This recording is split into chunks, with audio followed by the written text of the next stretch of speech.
Hi hello everyone welcome back to Xylem learning. ഞാൻ നിങ്ങളുടെ അനുമിസ് ആണ്. നമ്മൾ ഇന്ന് കെമിക്കൽ കൈനറ്റിക്സ് ആണ് പഠിക്കാൻ പോകുന്നത്. അപ്പൊ എനിക്കറിയാം ഇംപ്രൂവ്മെന്റ് എക്സാംസിനും സേ എക്സാംസിനും ഒക്കെ പ്രിപ്പയർ ചെയ്യുമ്പോൾ വളരെ കൺഫ്യൂസിംഗ് ആയിട്ടുള്ള ഒരു ചാപ്റ്റർ ആണ്. അതേപോലെ തന്നെ എന്താണ് ഒരുപാട് ന്യൂമറിക്കൽസ് വരുന്ന ഒരു ചാപ്റ്ററും കൂടിയാണ് കെമിക്കൽ കൈനറ്റിക്സ്. പക്ഷെ നമുക്ക് വളരെ ഈസി ആയിട്ട് മിസ് നിങ്ങൾക്ക് ഈ ചാപ്റ്റർ പഠിപ്പിച്ചു തരും. അതേപോലെ തന്നെ നമ്മൾ എന്ത് ചെയ്യും, കംപ്ലീറ്റ് ചാപ്റ്ററും നമ്മൾ പഠിക്കും, പ്രീവിയസ് ഇയർ ക്വസ്റ്റ്യൻസും ഡിസ്കസ് ചെയ്യും. അപ്പൊ മിസ്സിന്റെ കൂടെ കംപ്ലീറ്റ് ഈ വീഡിയോ കണ്ടു കഴിഞ്ഞാൽ നിങ്ങൾ പോലും അറിയാതെ നിങ്ങൾ എന്ത് ചെയ്യും, കംപ്ലീറ്റ് ചാപ്റ്റർ റിവിഷനും PYQs എന്ത് ചെയ്യും പഠിച്ചിട്ടുണ്ടാവും. അപ്പൊ എന്താണ് കെമിക്കൽ കൈനറ്റിക്സ്? കെമിക്കൽ കൈനറ്റിക്സ് എന്ന് പറഞ്ഞാൽ ഒന്നുമില്ലടാ, കെമിക്കൽ റിയാക്ഷൻസ് ഇല്ലേ, അവരുടെ സ്പീഡ് ഇല്ലേ, അവരുടെ സ്പീഡിനെയും അതിനെ ഡിറ്റർമിൻ ചെയ്യുന്ന ഫാക്ടേഴ്സിനെയും നമ്മൾ പഠിക്കുന്ന ചാപ്റ്റർ ആണ് എന്ത്, കെമിക്കൽ കൈനറ്റിക്സ്. അപ്പം എന്താണ്, it is the branch of chemistry which deals with the study of rate of A chemical reaction. ഒരു കെമിക്കൽ റിയാക്ഷന്റെ വേഗതയെ കുറിച്ചും അതേപോലെ എന്താണ് അതിനെ ഇൻഫ്ലുവൻസ് ചെയ്യുന്ന ഒരുപാട് ഫാക്ടേഴ്സിനെ കുറിച്ചുമാണ് നമ്മൾ പഠിക്കുന്നത്. അപ്പൊ കെമിക്കൽ കൈനറ്റിക്സ് എന്താണ് എന്നൊന്നും ഡെഫിനിഷൻ നിങ്ങളുടെ അടുത്ത് എക്സാമിന് ചോദിക്കില്ല. പക്ഷെ നമുക്ക് അറിയണമല്ലേ, ചാപ്റ്ററിന്റെ പേരിന്റെ അർത്ഥം എന്താണെന്ന് നമുക്ക് അറിയണം. ഇനി നമുക്ക് ഒരു റിയാക്ഷന്റെ റേറ്റ് എന്താന്ന് അറിയണം. അതായത് ഇപ്പൊ നിങ്ങൾ എന്താ പറയാ, ഞാൻ ഇപ്പൊ നിങ്ങൾ കാറിലൊക്കെ പോവുകയാണെങ്കിൽ ഞാൻ ചോദിക്കും നിങ്ങളുടെ വണ്ടി എത്ര സ്പീഡിലാണ് പോകുന്നതെന്ന് ചോദിക്കും അല്ലെ. അപ്പം നമ്മൾ എന്ത് ചെയ്യും, വെഹിക്കിൾസിന്റെ സ്പീഡ് പറയുന്ന സമയത്ത് നമ്മൾ എങ്ങനെയാ പറയാ, ഡിസ്റ്റൻസ്, അത് എത്ര ഡിസ്റ്റൻസ് ട്രാവൽ ചെയ്തു ഡിവൈഡഡ് ബൈ ടൈം ചെയ്യുമ്പോഴാണ് നമുക്ക് സ്പീഡ് കിട്ടുന്നത് അല്ലെ. അപ്പൊ ഇതേപോലെ റിയാക്ഷൻസിന്റെ അടുത്ത് ഞാൻ നിന്റെ റേറ്റ് എത്രയാണ്, നീ എത്ര സ്പീഡായിട്ടാണ് നടക്കുന്നത് എന്ന് പറയുമ്പം റിയാക്ഷൻസ് എന്തിന്റെ ടേംസിലായിരിക്കും, അതിന്റെ സ്പീഡ് പറഞ്ഞു തരിക, അതിന്റെ റേറ്റ് പറഞ്ഞു തരിക, എത്രത്തോളം പ്രോഡക്റ്റിന്റെ കോൺസെൻട്രേഷൻ അല്ലെങ്കിൽ റിയാക്ടൻസിന്റെ കോൺസെൻട്രേഷൻ ടൈമിനനുസരിച്ച് മാറുന്നുണ്ട് എന്ന രീതിയിലായിരിക്കും അത് പറഞ്ഞു തരാം. ഫോർ എക്സാമ്പിൾ നമുക്കറിയാം ഇവിടെ ഇരുമ്പ് തുരുമ്പിക്കുന്ന റിയാക്ഷൻ എന്ന് പറയണത് എങ്ങനെയാ, വളരെ സ്ലോ ആയിട്ട് നടക്കുന്ന ഒരു റിയാക്ഷൻ ആണ്. പക്ഷെ ഫയർ വർക്ക്സ് അല്ലെ, ഫയർ വർക്ക്സ് ഞാൻ ഇവിടെ എന്താണ് ഒരുപാട് നേരം കാത്തിരിക്കേണ്ട ആവശ്യമൊന്നുമില്ല, ഒരുപാട് പെട്ടെന്ന് നടക്കുന്ന റിയാക്ഷൻസ് ആണ്. അപ്പൊ പല റിയാക്ഷൻസിന് പല തരത്തിലുള്ള റേറ്റ് ആണ് അല്ലെ. അപ്പൊ റേറ്റ് ഓഫ് എ റിയാക്ഷൻ നമ്മൾ എങ്ങനെയാണ് എന്താണ് ഇക്വേഷൻ വൈസ് എഴുതുന്നത്, അല്ലെങ്കിൽ എങ്ങനെയാണ് നമ്മൾ റെപ്രസെന്റ് ചെയ്യുന്നത് എന്ന് എക്സാമിന് ചോദിക്കും. കണ്ടോ, റേറ്റ് ഓഫ് റിയാക്ഷൻ എന്ന് പറഞ്ഞു കഴിഞ്ഞാൽ change in concentration of any one of the reactants or products divided by time taken. അതായത് കോൺസെൻട്രേഷൻ ഓഫ് പ്രോഡക്ട്സ് അല്ലെങ്കിൽ റിയാക്ടൻസിന്റെ ചേഞ്ച് ഡിവൈഡഡ് ബൈ ടൈം ചെയ്യുമ്പോഴാണ് നമുക്കൊരു റിയാക്ഷന്റെ റേറ്റ് കിട്ടുന്നത്. ഒന്നുമില്ല, വളരെ ഈസി ആയിട്ട് പറയുകയാണെങ്കിൽ നമ്മൾ ഇതാ ഇവിടെ കോൺസെൻട്രേഷൻ വേഴ്സസ് ഒരു ടൈം ഗ്രാഫ് വരച്ചു. അപ്പൊ സമയം പോകുന്നതിനനുസരിച്ച് റിയാക്ടന്റുകളുടെ കോൺസെൻട്രേഷന് എന്ത് സംഭവിക്കും, റിയാക്ടൻസിന്റെ കോൺസെൻട്രേഷൻ കുറഞ്ഞു കുറഞ്ഞു കുറഞ്ഞു വരും അല്ലെ. ആദ്യം ഒരുപാട് റിയാക്ഷൻ തുടങ്ങുന്ന സമയത്ത് റിയാക്ടന്റുകളുടെ അളവ് കൂടുതലായിരിക്കും. കുറച്ചു നേരം കഴിയുമ്പോൾ എന്ത് പറ്റും, റിയാക്ടന്റിന്റെ അളവ് ഇങ്ങനെ കുറഞ്ഞു കുറഞ്ഞു വരും. ഇനി പ്രോഡക്റ്റ് എങ്ങനെയാ, പ്രോഡക്റ്റിന്റെ കോൺസെൻട്രേഷൻ ആദ്യം വട്ടപൂജ്യമായിരിക്കും, പിന്നെ എന്ത് ചെയ്യും, അതിങ്ങനെ പയ്യെ പയ്യെ പയ്യെ കൂടി വരും. അപ്പൊ ഈ ഒരു ഗ്രാഫ് നിങ്ങളുടെ അടുത്ത് ചോദിക്കാം, variation of concentration of reactance and products with time എന്ത് ചെയ്യാം, ഗ്രാഫ് ചോദിക്കാം. അപ്പൊ ഒന്നുകൊണ്ടും പേടിക്കേണ്ട, എന്ത് ചെയ്യാം, നമുക്ക് ഈസി ആയിട്ട് ഗ്രാഫ് വരച്ചു കൊടുക്കാം അല്ലെ. അപ്പൊ റേറ്റ് ഓഫ് എ റിയാക്ഷൻ നമുക്ക് രണ്ട് രീതിയിൽ എക്സ്പ്രസ് ചെയ്യാം, ഒന്നില്ലെങ്കിൽ റിയാക്ടന്റുകളുടെ ടേംസിൽ അല്ലെങ്കിൽ പ്രോഡക്റ്റിന്റെ ടേംസിൽ അല്ലെ. അപ്പൊ റേറ്റ് ഓഫ് റിയാക്ഷൻ എന്ന് പറഞ്ഞാൽ decrease in concentration of any one of the reactant, ഏതെങ്കിലും ഒരു റിയാക്ടന്റിന്റെ കോൺസെൻട്രേഷന്റെ decrease divided by time. Reaction in terms of products ആണെങ്കിൽ എങ്ങനെയാ, increase in concentration by time അല്ലെ. റിയാക്ടന്റുകൾ കുറയുന്നു അതുകൊണ്ട് ഡിക്രീസ്, പ്രോഡക്റ്റ് ആവുമ്പോൾ കൂടുന്നു അതുകൊണ്ട് ഇൻക്രീസ്. സെറ്റ് ആണല്ലോ. അപ്പൊ റേറ്റ് ഓഫ് റിയാക്ഷൻ എന്താണ് എന്ന് നമ്മൾ പഠിച്ചു. ഇനി മാത്തമാറ്റിക്കലി നമുക്കിത് റെപ്രസെന്റ് ചെയ്യണം അല്ലെ. എങ്ങനെയാണ് മാത്തമാറ്റിക്കലി റെപ്രസെന്റ് ചെയ്യുക റേറ്റ് ഓഫ് റിയാക്ഷൻ എന്ന് പറയുന്നത്? അപ്പൊ ഞാൻ പറയാണ്, ഒരു റിയാക്ഷൻ നടന്നു. ഫോർ എക്സാമ്പിൾ ഒരു റിയാക്ഷൻ നടന്നു, H2 plus C+O2 giving CO2 എന്ന് പറഞ്ഞൊരു റിയാക്ഷൻ നടന്നു. C+O2 ഗിവിംഗ് CO2 എന്ന് പറഞ്ഞിട്ട് ഒരു റിയാക്ഷൻ നടന്നു. അപ്പൊ ഈ റിയാക്ഷൻ നടന്നു കഴിയുമ്പോൾ എനിക്ക് ഈ റിയാക്ഷന്റെ റേറ്റ് എഴുതണം. വളരെ ഈസി ആയിട്ട് ഞാൻ ഈ റിയാക്ഷന്റെ റേറ്റ് എഴുതും. റേറ്റ് ഇസ് ഈക്വൽ ടു, ശ്രദ്ധിച്ചിരിക്കണം, റേറ്റ് ഞാൻ എങ്ങനെയാണ് എഴുതുന്നത്, റേറ്റ് ഇസ് ഈക്വൽ ടു നമ്മൾ എന്ത് ചെയ്യുന്നറിയോ, മൈനസ്, ആദ്യം ഒരു മൈനസ് ഇട്ട് കൊടുക്കണം. കാരണം ഞാൻ റിയാക്ടന്റുകളെയാണ് എഴുതുന്നത്, റിയാക്ടന്റുകളുടെ റേറ്റ് കുറഞ്ഞുകൊണ്ടിരിക്കുകയാണ്. Minus delta concentration of C. എന്താണ് സ്ക്വയർ ബ്രാക്കറ്റ് ഓഫ് സിയുടെ മീനിങ് ഓർമ്മയില്ലേ, കോൺസെൻട്രേഷൻ ഓഫ് സി. എന്നാൽ ഞാനൊരു സ്റ്റൈലിന് ഇങ്ങനത്തെ ബ്രാക്കറ്റ് ഇട്ടാലോ മിസ്, അല്ലെങ്കിൽ ഞാൻ ഇങ്ങനത്തെ ബ്രാക്കറ്റ് ഇട്ടാലോ മിസ്, ഇതൊക്കെ എന്താണ്, തെറ്റാണ്. കോൺസെൻട്രേഷനെയാണ് നമ്മൾ സ്ക്വയർ ബ്രാക്കറ്റ് ഇട്ട് കാണിക്കുന്നത്. സോ സ്റ്റൈലൊന്നും ഇറക്കരുത്. എന്താണ്, ആ സ്ക്വയർ ബ്രാക്കറ്റ് തെറ്റിക്കരുത്, മാർക്ക് പോവും. അപ്പൊ concentration of C divided by delta T. എന്താ ഡെൽറ്റ ഉദ്ദേശിക്കുന്നത്? ഡെൽറ്റ കാണിക്കുന്നത് ചേഞ്ച് ആണ്. എന്താണ് മിസ് ഡെൽറ്റ? കുഞ്ഞു ട്രയാങ്കിൾ ഇല്ലേടാ, അത് ചേഞ്ചിനെയാണ് കാണിക്കുന്നത്. അപ്പം സിയുടെ ടേംസിൽ നമ്മൾ റേറ്റ് എഴുതിയപ്പം എന്തെഴുതി? Minus delta C by delta T എന്നെഴുതി. ഇനി ഇത് എന്തിന് ഈക്വൽ ആണ്? O2യുടെ ടേംസിൽ നമ്മൾ എഴുതുകയാണെങ്കിൽ മൈനസ് ഇതേപോലെ തന്നെ delta concentration of O2 divided by delta T. ഇനി കാർബൺ ഡൈ ഓക്സൈഡ് അല്ലെ, പ്രോഡക്റ്റിന്റെ ടേംസിൽ എഴുതുകയാണെങ്കിൽ എങ്ങനെയാ? പ്രോഡക്റ്റ് ഉണ്ടാവുകയാണ്. അപ്പോ അതിന്റെ കോൺസെൻട്രേഷൻ എങ്ങനെയാണ്? പ്ലസ് ആയിട്ടാണ് അല്ലെ, അതിന്റെ റേറ്റ് നമ്മൾ പ്ലസ് ആയിട്ട് എഴുതണം. Plus concentration of CO2 divided by delta T എന്ന് പറഞ്ഞിട്ട് നമ്മൾ എന്ത് എഴുതി? റേറ്റ് ഓഫ് ദ റിയാക്ഷൻ എഴുതി കൊടുത്തു. സെറ്റ് ആണല്ലോ? സെറ്റ് ആണ്. അപ്പൊ ഇങ്ങനെ, അതായത് ഈ ഒരു ഇക്വേഷൻ നമ്മൾ എടുത്താൽ ഇതിന്റെ ഒക്കെ സ്റ്റോയിഷ്യോമെട്രിക് കോഎഫിഷ്യൻസ് എന്താണ്? എല്ലാവരുടെയും സ്റ്റോയിഷ്യോമെട്രിക് കോഎഫിഷ്യന്റ് 1 ആണ്. അങ്ങനെയുള്ള കേസിൽ നമ്മൾ ഇക്വേഷൻ ഇതുപോലെയാണ് എഴുതുന്നത്. ഇനിയിപ്പോ സ്റ്റോയിഷ്യോമെട്രിക് കോഎഫിഷ്യന്റ് 1 അല്ലാത്ത ആളുകൾ, എന്താ സ്റ്റോയിഷ്യോമെട്രിക് കോഎഫിഷ്യന്റ് എന്ന് പറഞ്ഞാൽ? സിയുടെ ഫ്രണ്ടിൽ ആരെങ്കിലും ഉണ്ടോ? സി എന്ന് പറയുമ്പോൾ ഒരു സിയേ ഉള്ളൂ അല്ലെ. അപ്പൊ ഇവരുടെ ഒക്കെ സ്റ്റോയിഷ്യോമെട്രിക് കോഎഫിഷ്യന്റ് എന്ന് പറഞ്ഞാൽ സിയുടെ മുമ്പിലുള്ള ആളാരാണ്? 1 ആണ്. O2യുടെ മുമ്പിലും 1 ആണ്. CO2യുടെ മുമ്പിലും 1 ആണ്. എല്ലാവരും ഒരു മോള് വെച്ചേ ഉള്ളൂ അല്ലെ. ഇനിയിപ്പം എല്ലാവരും ഡിഫറെന്റ് നമ്പർ ഓഫ് മോൾസ് ഉണ്ട്. ഫോർ എക്സാമ്പിൾ നമ്മളുടെ N2 plus 3H2 giving 2NH3 എന്ന് പറയുന്ന റിയാക്ഷൻ ഞാൻ എടുക്കുകയാണ് എങ്കിൽ ഇവിടെ നോക്കുകയാണെങ്കിൽ ഇവിടെ ഒരു NH3 ആണ് ഉള്ളത്, ഇവിടെ 3 H2 ഉണ്ട്, ഇവിടെ 2 NH3 ഉണ്ട്. സ്റ്റോയിഷ്യോമെട്രിക് കോഎഫിഷ്യന്റുകൾ ഡിഫറെന്റ് ആയിട്ട് വന്നു അല്ലെ. ഡിഫറെന്റ് ആണ്. 1 3 2 എന്ന് പറഞ്ഞു വന്നു. ഇങ്ങനെ ആകുമ്പം റേറ്റ് എഴുതുന്നതിൽ ഡിഫറൻസ് ഉണ്ടടാ. ശ്രദ്ധിച്ചിരിക്കുക. റേറ്റ് ഇസ് ഈക്വൽ ടു N2ന്റെ ടേംസിൽ എങ്ങനെ എഴുതും? Minus delta concentration of N2 divided by delta T into, ഇവിടെ നമ്മൾ എന്താ ചെയ്യുന്നതെന്ന് അറിയോ? ഇതിന്റെ കോഎഫിഷ്യന്റ് ആയിട്ടുള്ള 1 വെച്ച് മൾട്ടിപ്ലൈ ചെയ്യണം. Okay, which is equal to minus 1 by എന്ത് ചെയ്യണം? ഈ 3 വെച്ച് മൾട്ടിപ്ലൈ ചെയ്തിട്ടാണ് delta concentration of H2 divided by delta T. അപ്പൊ ഇപ്പുറത്തെ എഴുതാൻ നിങ്ങൾക്ക് അറിയാം. പ്ലസ് 1 ബൈ എന്ത് വരും? 2 into delta concentration of NH3 divided by delta T എന്ന് കിട്ടി അല്ലെ. അപ്പൊ സ്റ്റോയിഷ്യോമെട്രിക് കോഎഫിഷ്യന്റുകൾ ഡിഫറെന്റ് ആണെങ്കിൽ നമ്മൾ എന്ത് ചെയ്യണം? അതിനെ അങ്ങ് ഡിവൈഡ് ചെയ്ത് കൊടുക്കണം അല്ലെ. അതിനെ എന്ത് ചെയ്യണം? ഡിവൈഡ് ചെയ്ത് അതിനെ ഡിനോമിനേറ്ററിൽ ആ സ്റ്റോയിഷ്യോമെട്രിക് കോഎഫിഷ്യന്റിനെ ആഡ് ചെയ്ത് കൊടുക്കണം. മറന്നു പോരുത്. സിമ്പിൾ ആണ്. അപ്പം നമ്മൾ എന്ത് പഠിച്ചു? ഒരു റിയാക്ഷന്റെ റേറ്റിനെ എക്സ്പ്രസ് ചെയ്യാനായിട്ട് പഠിച്ചു അല്ലെ. ഒരു റിയാക്ഷന്റെ റേറ്റിനെ എക്സ്പ്രസ് ചെയ്യാൻ പഠിച്ചു. 2 കേസുകളിൽ എല്ലായിടത്തും സ്റ്റോയിഷ്യോമെട്രിക് കോഎഫിഷ്യന്റ് ഒരേപോലെ ആകുമ്പോഴും സ്റ്റോയിഷ്യോമെട്രിക് കോഎഫിഷ്യന്റുകൾ ഡിഫറെന്റ് ആവുമ്പോഴും റേറ്റ് ഓഫ് എ റിയാക്ഷൻ നമ്മൾ എക്സ്പ്രസ് ചെയ്യാനായിട്ട് പഠിച്ചു അല്ലെ. അപ്പൊ ഇവിടെ നമ്മൾ എഴുതുന്ന ഈ ആളുകളില്ലേടാ, minus delta A by delta T, അല്ലെങ്കിൽ ഇവിടെ minus delta C by delta T, minus delta O2 by delta T. ഇവരെയൊക്കെ എന്ത് വിളിക്കും അല്ലെ?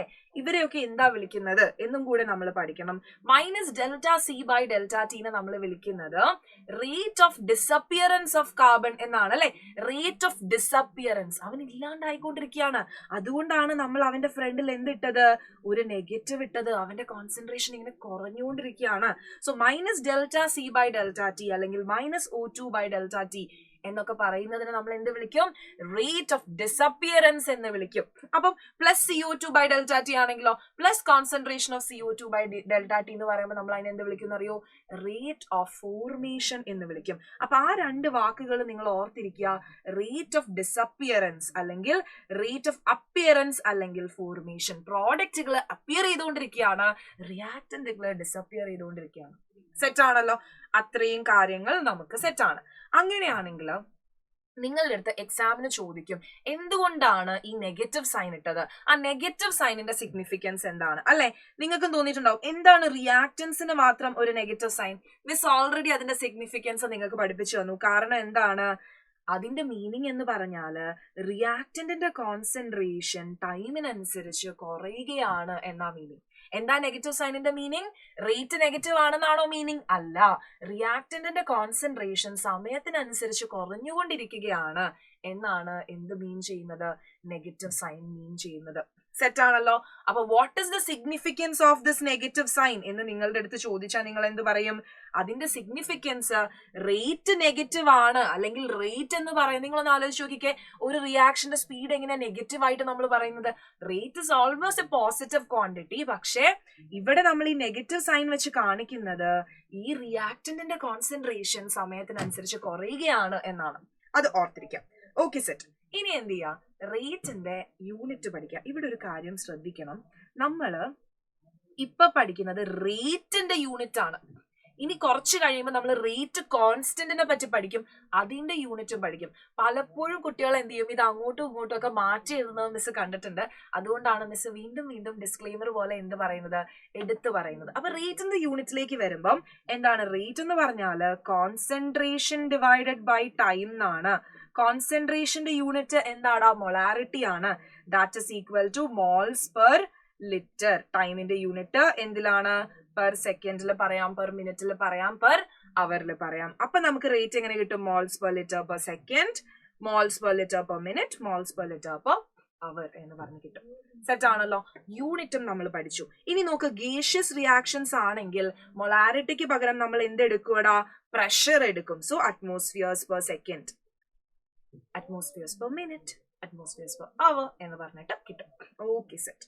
അങ്ങനെയാണെങ്കിൽ ഇതാ ഇവിടെ ഞാനൊരു റിയാക്ഷൻ എഴുതിയിട്ടുണ്ട്, അതിന്റെ റേറ്റ് എഴുതൂ എന്ന് പറഞ്ഞൊരു ചോദ്യം വന്നാൽ നിങ്ങൾക്ക് എഴുതാം അല്ലെ? നോക്ക്, റേറ്റ് എഴുതാം. സിമ്പിൾ മിസ്, ഇതൊക്കെ ഈസി ക്വസ്റ്റ്യൻ ഞങ്ങൾ ചെയ്യും അല്ലെ?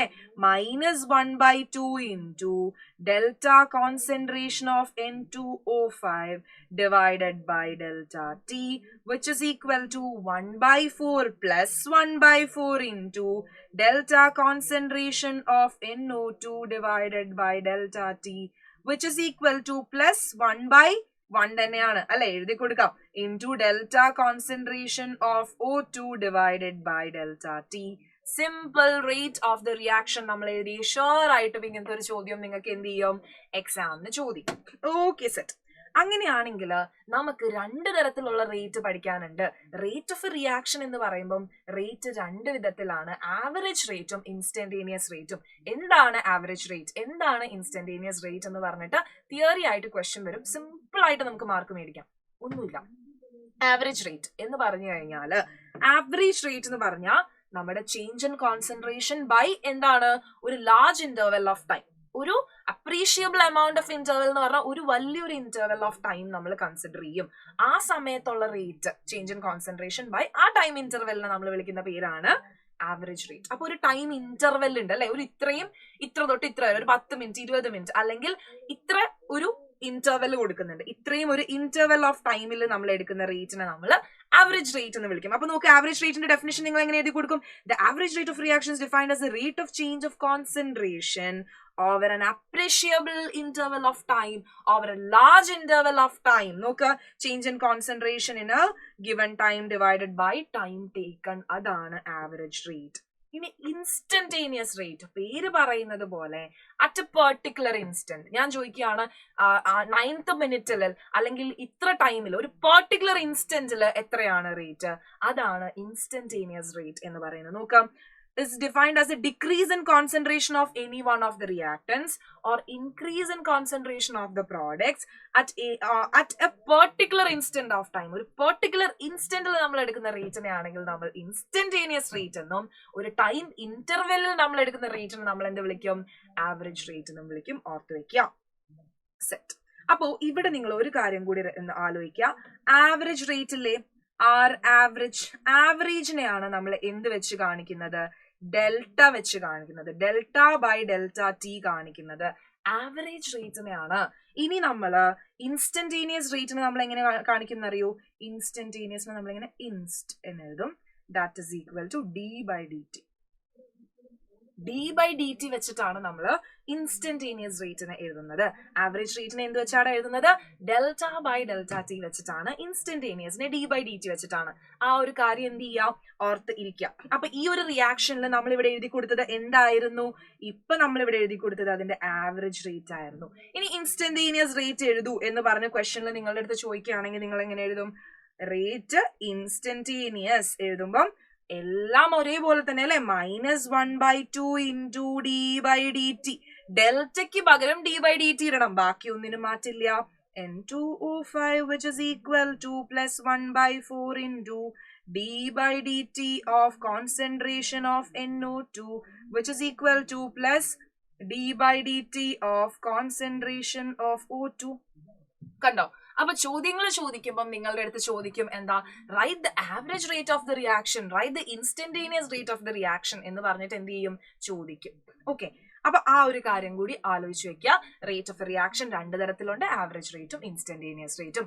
ആവറേജ് റേറ്റ് ആണെങ്കിൽ ഡെൽറ്റ/ഡെൽറ്റ ടി എന്നുള്ള ഫോമാറ്റിലാണ് നമ്മൾ റെപ്രസെന്റ് ചെയ്യുക. ഇൻസ്റ്റന്റേനിയസ് റേറ്റ് ആണെങ്കിൽ d/dt റെപ്രസെന്റ് ചെയ്യുക. ആ ഒരു കാര്യം ഓർത്തിരിക്കാം.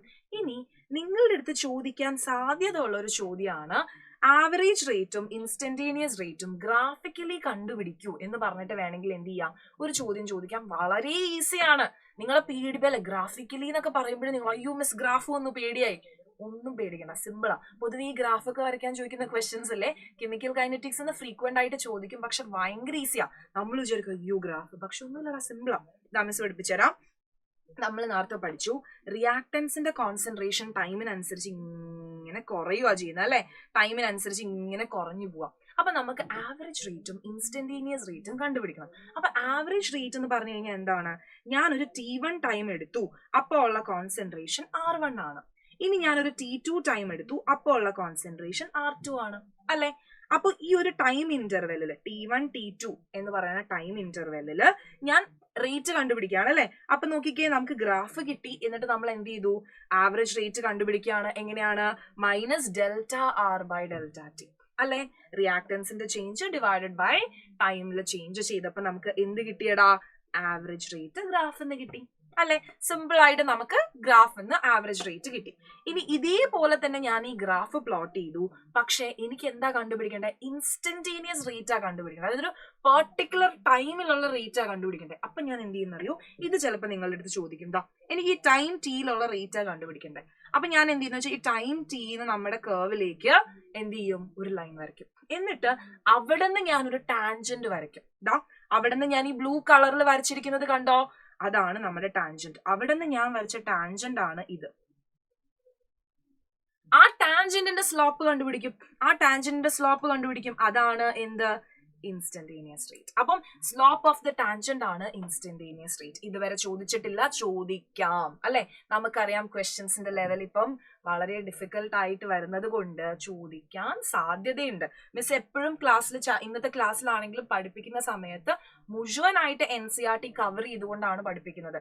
എവിടുന്ന് ക്വസ്റ്റ്യൻസ് ചോദിച്ചാലും മിസ്സിന്റെ മക്കൾ എല്ലാവരും എഴുതണം എന്നുള്ള എന്താ പറയാ, ആ ഒരു ഉറപ്പില്, എഴുതും എന്നുള്ള ഉറപ്പിലാണ് മിസ് ക്ലാസ് എടുക്കുന്നത്. അപ്പൊ ഈ ഒരു ടോപ്പിക് ഒക്കെ മിസ് എന്ന് പറഞ്ഞിട്ട് എന്താ എഴുതുക, അയ്യോ ഇത് ചോദിക്കൂ എന്നുള്ള ആ ടെൻഷനൊന്നും വേണ്ട.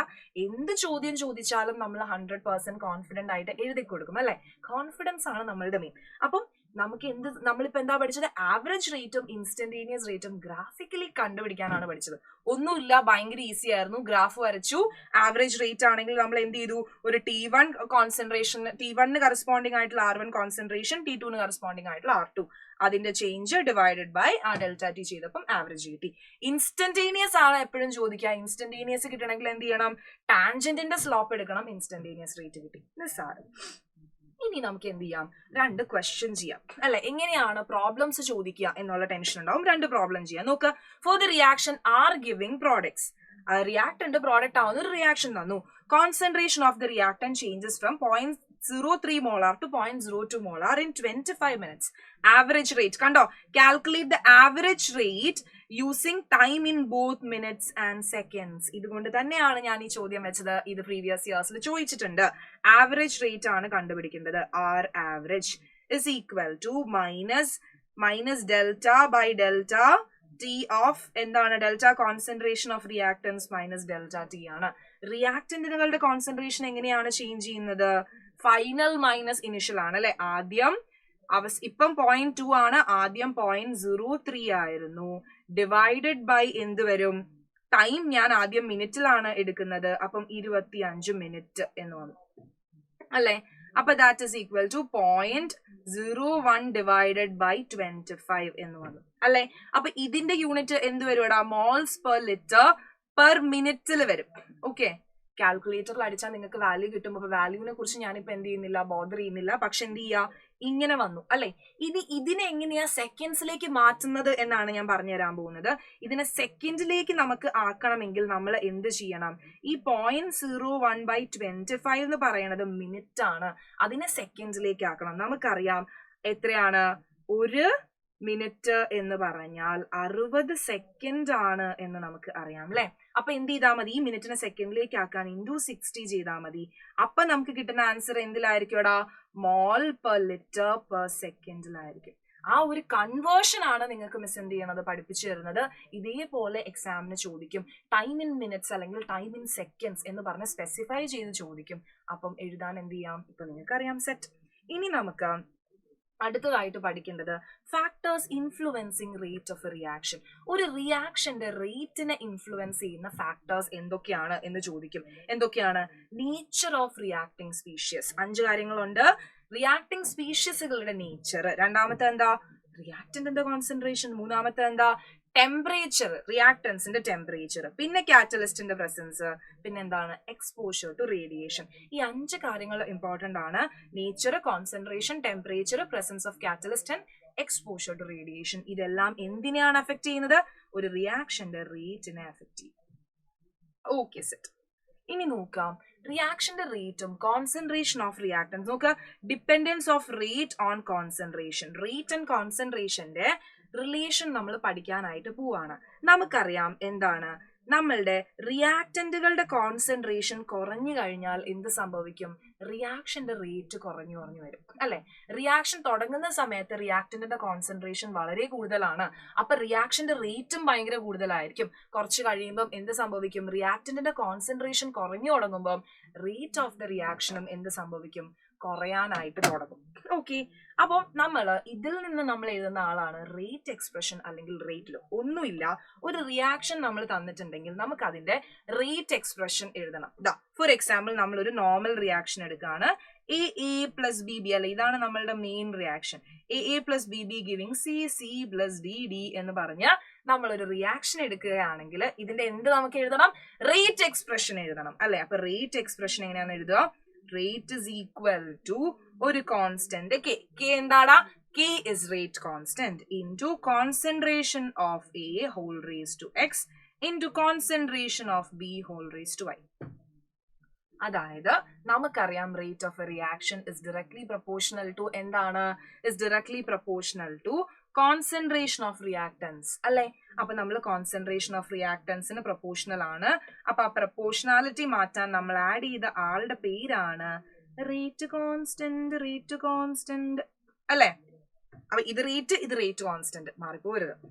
ഇനി എക്സ് എന്താണ്, വൈ എന്താണ് അല്ലെ. എക്സ് എന്താണ്, വൈ എന്താണ്. Concentration of A, concentration of B നമുക്കറിയാം. എക്സും വൈയും എങ്ങനെ കണ്ടുപിടിക്കും എന്നുള്ള ഒരു കൺഫ്യൂഷൻ ഉണ്ടാവും. എക്സും വൈയും നമുക്ക് ഒരു ഇക്വേഷൻ നോക്കിയിട്ട് പറയാനായിട്ട് പറ്റില്ല. അത് എക്സ്പെരിമെന്റലി നമ്മൾ കണ്ടുപിടിക്കുന്ന ആളാണ്. എക്സും വൈയും നമുക്കൊരു ഇക്വേഷൻ നോക്കിയിട്ട് കണ്ടുപിടിക്കാനായിട്ട് പറയാൻ പറ്റത്തില്ല. തിയറിറ്റിക്കലി നമുക്ക് പറയാൻ പറ്റില്ല. എക്സ്പെരിമെന്റ്സ് നടത്തിയിട്ടാണ് എക്സിന്റെയും വൈയുടെയും വാല്യൂസ് നമ്മൾ കണ്ടുപിടിക്കുന്നത്. ഓക്കെ, അപ്പൊ ഈ ഒരു എക്സ്പ്രഷനെ നമ്മൾ വിളിക്കുന്ന പേരാണ് എന്ത്, റേറ്റ് ലോ, റേറ്റ് ഇക്വേഷൻ അല്ലെങ്കിൽ റേറ്റ് എക്സ്പ്രഷൻ എന്ന്. ഇവിടെ എഴുതിയിരിക്കുന്നത് വളരെ വളരെ ഇമ്പോർട്ടന്റ് ആണ്. Rate law of any reaction cannot be predicted by merely looking at the balanced chemical equation. ഒരു ബാലൻസ്ഡ് കെമിക്കൽ ഇക്വേഷൻ എനിക്ക് കിട്ടി എന്ന് വെച്ചിട്ട് എനിക്ക് എന്ത് ചെയ്യാൻ പറ്റില്ല, അതിന്റെ റേറ്റ് ലോ എഴുതാൻ പറ്റില്ല. അത് എക്സ്പെരിമെന്റലി ഡിറ്റർമിൻ ചെയ്യുന്നതാണ് എന്നുള്ള കാര്യം എന്ത് ചെയ്യുക, എല്ലാവരും ഒന്ന് അറിഞ്ഞു വെക്കാം. ഓക്കെ, കാരണം നിങ്ങൾക്ക് ഇപ്പൊ വെറുതെ ഒരു ഇക്വേഷൻ തന്നിട്ട്, വെറുതെ ഒരു ബാലൻസ്ഡ് ഇക്വേഷൻ തന്നിട്ട് അതിന്റെ റേറ്റ് ലോ എഴുതൂ എന്ന് പറഞ്ഞുള്ള ചോദ്യങ്ങൾ വരില്ല. കാരണം അത് നമുക്ക് അങ്ങനെ കണ്ടുപിടിക്കാൻ പറ്റില്ല. അത് എക്സ്പെരിമെന്റലി ആണ് കണ്ടുപിടിക്കുന്നത്. ഓക്കെ, അപ്പൊ നമുക്ക് നോക്കാം. ഇവിടെ നമ്മൾ നോക്കുകയാണ് എങ്കിൽ റേറ്റ് കോൺസ്റ്റന്റിനെ ഡിഫൈൻ ചെയ്യൂ എന്ന് പറഞ്ഞൊരു ക്വസ്റ്റ്യൻ വന്നാൽ നിങ്ങൾ എന്ത് ചെയ്യും, നമുക്കറിയാം കോൺസെൻട്രേഷൻ ഓഫ് എയും ബിയും 1 മോളാരിറ്റി ആകുമ്പോൾ 1 മോൾസ് പെർ ലിറ്റർ ആകുമ്പോൾ റേറ്റ് കെക്ക് ഈക്വൽ ആവും. അപ്പൊ റേറ്റ് കോൺസ്റ്റന്റ് നമുക്ക് എന്ത് പറയാം, റേറ്റ് കോൺസ്റ്റന്റ് എന്ന് പറയുന്നത് റിയാക്ഷന്റെ റേറ്റ് തന്നെയാണ്. എപ്പോ, when concentration of the reactants is equal to 1 molar ആവുന്ന സമയത്ത് അല്ലെ. അപ്പം rate is equal to rate constant ആണ്. Just in case rate constant എന്താണ് എന്നൊരു ഡെഫിനിഷൻ ചോദിച്ചാൽ നിങ്ങൾ ഈ ഒരു ഡെഫിനിഷൻ എഴുതി കൊടുക്കണം. റിയാക്ടന്റിന്റെ കോൺസെൻട്രേഷൻ 1 ആവുന്ന സമയത്ത് റേറ്റ് ഓഫ് ദ റിയാക്ഷൻ തന്നെയാണ് റേറ്റ് കോൺസ്റ്റന്റ് എന്നുള്ള കാര്യം എഴുതി കൊടുക്കുക. സിമ്പിൾ അല്ലെ? ഇനി റേറ്റ് കോൺസ്റ്റന്റിന്റെ ക്യാരക്ടറിസ്റ്റിക്സ് നിങ്ങളുടെ അടുത്ത് ചോദിക്കും. എന്താണ് അത്? റേറ്റ് കോൺസ്റ്റന്റ് എന്ന് പറയുന്നത് റിയാക്ഷന്റെ റേറ്റിനെ കാണിക്കും. നോക്ക്, greater the value of rate constant faster is a reaction. Rate കോൺസ്റ്റന്റിന്റെ വാല്യൂ കൂടുതലാണെങ്കിൽ റിയാക്ഷന്റെ വാല്യൂ കൂടുതലായിരിക്കും. റേറ്റ് കോൺസ്റ്റന്റിന്റെ വാല്യൂ കുറവാണെങ്കിൽ റിയാക്ഷന്റെ റേറ്റ് കുറവായിരിക്കും. അപ്പം അതെന്താണ്? റേറ്റ് ഓഫ് റിയാക്ഷന്റെ മെഷർ ആണ് അല്ലെ? It is a measure of rate of reaction. Rate of റിയാക്ഷന്റെ മെഷർ ആണ്. അതായത് കൂടുതലാണെങ്കിൽ റേറ്റും കൂടുതലാണ്, കുറവാണെങ്കിൽ റേറ്റും കുറവാണ്, അത്രേ ഉള്ളൂ. ഇനി എന്താ? അത് ടെമ്പറേച്ചർ ഡിപെൻഡന്റ് ആണ്. റേറ്റ് എന്ന് പറയുന്നത് ടെമ്പറേച്ചർ ഡിപെൻഡന്റ് ആണ്. ഇനി യൂണിറ്റ് ഓഫ് റേറ്റ് കോൺസ്റ്റന്റ് എന്ന് പറയുന്നത് എങ്ങനെയാണ്? റേറ്റ് കോൺസ്റ്റന്റിന്റെ യൂണിറ്റ് എന്ന് പറയുന്നത് ഒരു റിയാക്ഷന്റെ ഓർഡറിനെ ഡിപെൻഡ് ചെയ്യും. ഒരു റിയാക്ഷന്റെ ഓർഡർ അല്ലെ? അപ്പൊ എന്താണ് മിസ് ഒരു റിയാക്ഷന്റെ ഓർഡർ എന്ന് പറയുന്നത്? ഓർഡർ ഓഫ് റിയാക്ഷൻ എന്ന് പറഞ്ഞാൽ ഒന്നുമില്ല, നമ്മൾ ഇപ്പൊ തന്നെ എന്തെഴുതി? റേറ്റ് ലോ എഴുതി. ഈ റേറ്റ് ലോയിൽ ഞാൻ പറഞ്ഞു എക്സ് ഉണ്ട്, വൈ ഉണ്ട് അല്ലെ? ഈ എക്സിന്റെയും വൈയുടെയും സം എടുത്തു കഴിഞ്ഞാൽ ഈ എക്സ് പ്ലസ് വൈനെ കൂട്ടിക്കഴിഞ്ഞാൽ നമുക്ക് കിട്ടുന്ന ആളാണ് എന്ത്? ഓർഡർ എന്ന് പറയുന്നത്. ഓർഡർ എന്ന് പറഞ്ഞാൽ എന്താടാ? ഈ എക്സിന്റെയും വൈയുടെയും സം എടുത്തു കഴിഞ്ഞാൽ നമുക്ക് കിട്ടുന്ന ആളാണ്. റേറ്റ് എക്സ്പ്രഷൻ എഴുതി കഴിഞ്ഞ് അതിൽ റിയാക്ടന്റുകളുടെ പവറുകൾ അല്ലെ, റിയാക്ടൻസിന് റേസ് ചെയ്തിരിക്കുന്ന പവർ ഇല്ലേ, അവരുടെ സം എടുത്താൽ നമുക്ക് കിട്ടുന്ന ആളാണ് ഓർഡർ ഓഫ് എ റിയാക്ഷൻ. നോക്ക്, ഓർഡർ ഓഫ് എ റിയാക്ഷൻ എന്താണ്? Order of a reaction is a sum of powers or exponents to which the concentration terms are raised in rate law expression. ഒരുപാട് തവണ എന്താണ് rate law expression എന്നും അതുപോലെ തന്നെ എന്താണ് order of a reaction എന്നും ഒരുപാട് തവണ എക്സാമിന് ചോദിച്ചിട്ടുള്ള ഒരു ക്വസ്റ്റൻ ആണ്, നിങ്ങൾക്ക് അറിയുന്നതാണ് അല്ലെ? അപ്പൊ റേറ്റ് നമുക്കറിയാം, order of a reaction X plus Y ആണ്. ഓക്കെ, ഇനി നിങ്ങളുടെ അടുത്ത് ഈ എക്സ് എന്താണ്, ഈ വൈ എന്താണെന്ന് ചോദിക്കും. നോക്കാം, order of the reaction with respect to A. ഏനെ വെച്ച് നമ്മൾ റിയാക്ഷന്റെ ഓർഡർ നോക്കുന്നു, അതാണ് എക്സ് എന്ന് പറയുന്നത്. എക്സ് എന്ന് പറഞ്ഞാൽ എന്താ? Order of the reaction with respect to A. ഇനി order of the reaction with respect to B, അതാണ് വൈ. അപ്പൊ എക്സും വൈയും എന്താണ്? റേറ്റ് ലോ എഴുതിയിട്ട് അതിലത്തെ ടേംസ് ഡിഫൈൻ ചെയ്യൂ എന്ന് പറഞ്ഞു കഴിഞ്ഞാൽ നിങ്ങൾക്ക് എങ്ങനെ എഴുതാം? റേറ്റ് ലോ എഴുതിയിട്ട് ടേംസ് എക്സ്പ്രസ് ചെയ്യൂ. അപ്പൊ rate is equal to K into ഇങ്ങനെ എഴുതിയിട്ട് കെ എന്ന് പറഞ്ഞാൽ റേറ്റ് കോൺസ്റ്റന്റ് ആണ്. ഇനി കോൺസെൻട്രേഷൻ ഓഫ് എയും കോൺസെൻട്രേഷൻ ഓഫ് ബിയും എഴുതി കൊടുത്തിട്ട് എക്സും വൈയും എന്താണെന്ന് നിങ്ങൾക്ക് എഴുതാം. എക്സ് എന്താണ്? Order of the reaction with respect to A, and Y എന്ന് പറയുന്നത് order of the reaction with respect to B. ബിനെ വെച്ച് നോക്കുമ്പം റിയാക്ഷന്റെ ഓർഡർ, എനെ വെച്ച് നോക്കുമ്പം റിയാക്ഷന്റെ ഓർഡർ ആണ് എന്ത്? എക്സ് എന്ന് പറയുന്നത്. ആ കാര്യങ്ങളും എഴുതി കൊടുത്തു കഴിഞ്ഞാൽ എന്താണ്? അത് സെറ്റാണ് അല്ലെ? അപ്പൊ നമ്മളിങ്ങനെ റിയാക്ഷനിലെ ഓർഡറുകൾ നോക്കിക്കഴിഞ്ഞപ്പം എങ്ങനെയൊക്കെ വരാം? നമ്മൾ ഒരു റിയാക്ഷന്റെ ഓർഡർ നോക്കിയപ്പം എന്ന് പറയുന്നത് എന്താണ്? റിയാക്ഷന്റെ ഓർഡറിനെയാണ് നമ്മൾ എഴുതുന്നത്. ഓർഡർ 0 ആയിട്ട് വന്നു. ആ റിയാക്ഷൻസിനെ നമ്മൾ എന്ത് വിളിക്കും? Zero order reaction. For example, എല്ലാ ഫോട്ടോ കെമിക്കൽ കോമ്പിനേഷൻസും 0 ഓർഡർ റിയാക്ഷൻ ആണ്. ഒരു മാർക്കിന് ചോദിക്കാം, അല്ലെങ്കിൽ 0 ഓർഡർ റിയാക്ഷന് ഒരു എക്സാമ്പിൾ എഴുതൂ എന്ന് പറഞ്ഞ് എക്സാമിന് ചോദിക്കാം. അപ്പൊ നമുക്കറിയാം H2 plus Cl2 giving 2HCl. എന്താ ഫോട്ടോ കെമിക്കൽ റിയാക്ഷൻസ് എന്ന് പറഞ്ഞാൽ ലൈറ്റിന്റെ പ്രസൻസിലാണ് നടക്കുന്നത്. അതുകൊണ്ടാണ് HNu എന്ന് എഴുതിയിരിക്കുന്നത്. ലൈറ്റിന്റെ പ്രസൻസിൽ നടക്കുന്ന റിയാക്ഷൻസ് ആണ്. അപ്പൊ ഇവിടെ നോക്കുമ്പോ ഈ റിയാക്ഷന്റെ റേറ്റ് ലോ ഞാൻ എങ്ങനെ എഴുതും മിസ്? ഇത് 0 ഓർഡർ റിയാക്ഷൻ ആണ് എന്ന് നമുക്ക് അറിയാം. എങ്ങനെ അറിയാം? എക്സ്പെരിമെന്റലി നമ്മൾ കണ്ടുപിടിച്ചു. എനിക്ക് ഈ റിയാക്ഷൻ വെറുതെ നോക്കിയിട്ട് H2 plus Cl2 giving 2HCl ഇത് 0 ഓർഡർ ആണ് എന്ന് വെറുതെ നോക്കി തിയററ്റിക്കലി പറയാൻ നമുക്ക് പറ്റില്ല. എക്സ്പെരിമെന്റലി പറയണം. ആ ഒരു കാര്യം ഓർത്തിരിക്കുക. ഒരുപാട് തവണ സ്റ്റുഡൻസിന് ഡൗട്ട് ആണ്, ഈ എക്സിന്റെയും വാലിന്റെയും വൈ എവിടെന്നാ കിട്ടുന്നേ മിസ്സിന്, എവിടുന്ന് കിട്ടി? എക്സ്പെരിമെന്റ്സ് ചെയ്ത് സയന്റിസ്റ്റ് കണ്ടുപിടിച്ചു. നമ്മൾ അതാണ് എന്ത് ചെയ്യുന്നത്? ബൈ ഹാർട്ട് ചെയ്ത് പോകുന്നത്. അപ്പൊ റേറ്റ് എങ്ങനെ എഴുതും? K into concentration of H2 whole raised to 0 concentration of Cl2 whole raised to 0. കാരണം എന്താണ്? It's A 0 order reaction. അപ്പം റിയാക്ടന്റിന്റെ കോൺസെൻട്രേഷൻ ടു ദ പവർ 0 ആയിരിക്കും. അതായത് റേറ്റ് എന്ന് പറഞ്ഞാൽ എന്തിന് തന്നെ ഈക്വൽ ആയിരിക്കും? റേറ്റ് കോൺസ്റ്റന്റിന് ഈക്വൽ ആയിരിക്കും. എനിത്തിങ് അല്ലെ, concentration of H2 raised to 0 എന്ന് പറഞ്ഞാൽ എന്താണ്? 1. എനിത്തിങ് raised to 0 എന്ന് പറഞ്ഞാൽ എന്താണ്? It is 1. അപ്പൊ rate is equal to rate constant എന്ന് വരും. അപ്പം 0 ഓർഡർ റിയാക്ഷനുകളെ കുറിച്ച് നിങ്ങൾക്ക് ഇങ്ങനെയും ഒരു ചോദ്യം ചോദിക്കാം. ഏത് റിയാക്ഷനിലാണ് റേറ്റും റേറ്റ് കോൺസ്റ്റന്റും ഈക്വൽ ആയിട്ട് വരുന്നത് ഏത് റിയാക്ഷനിലാണ് റേറ്റും റേറ്റ് കോൺസ്റ്റന്റും തുല്യമായിട്ട് വരുന്നത്, അല്ലെങ്കിൽ ഏത് റിയാക്ഷനിലാണ് റേറ്റിന്റെയും റേറ്റ് കോൺസ്റ്റന്റിന്റെയും യൂണിറ്റ് ഒരേപോലെ വരുന്നത്, അത് സീറോ ഓർഡർ റിയാക്ഷൻ ആണ്. നോക്ക്, എക്സാമിന് ചോദിക്കുന്ന ഒരു ചോദ്യമാണ് ഞാൻ പറഞ്ഞത്. ഏത് റിയാക്ഷനിലാണ് റേറ്റും റേറ്റ് കോൺസ്റ്റന്റും ഈക്വൽ ആയിട്ട് വരുന്നത്, അല്ലെങ്കിൽ ഏത് റിയാക്ഷനിലാണ് റേറ്റിന്റെയും റേറ്റ് കോൺസ്റ്റന്റിന്റെയും യൂണിറ്റ് തുല്യമായി വരുന്നത്, അത് ഏതാണ്? അത് സീറോ ഓർഡർ റിയാക്ഷനുകളാണ്. സെറ്റ് ആണല്ലോ? സെറ്റ് ആണ്. ഇനി ഫസ്റ്റ് ഓർഡർ റിയാക്ഷന് എക്സാമ്പിൾ എടുക്കുമ്പോൾ നമ്മുടെ ടെക്സ്റ്റ് ബുക്കിൽ കൊടുത്തിരിക്കുന്ന എക്സാമ്പിൾസ് ആണ് കേട്ടോ. നോക്ക്, ഈ ഒരു കാര്യം ഓർത്ത് വെക്കുക. എല്ലാ റേഡിയോ ആക്റ്റീവ് ഡീകെ എന്ന് പറയുന്നത് ഫസ്റ്റ് ഓർഡർ റിയാക്ഷൻ ആണ്. എക്സാമിന് ചോദിക്കുന്നതാണ്. എല്ലാ റേഡിയോ ആക്റ്റീവ് ഡീകേസ് എന്ന് പറയുന്നത് ഫസ്റ്റ് ഓർഡർ റിയാക്ഷൻ ആണ്, അല്ലെ? ഇനി ഇവിടെ നോക്കാം, ഈ ഒരു റിയാക്ഷൻ നിങ്ങൾക്ക് തരുവാണ് 2N2O5 giving 4NO2 plus O2 എന്ന് പറയുന്ന ഈ ഒരു ചോദ്യം നിങ്ങൾക്ക് തന്നാല് ഇതിന്റെ റേറ്റ് എക്സ്പ്രഷൻ ഞാൻ എങ്ങനെ എഴുതും?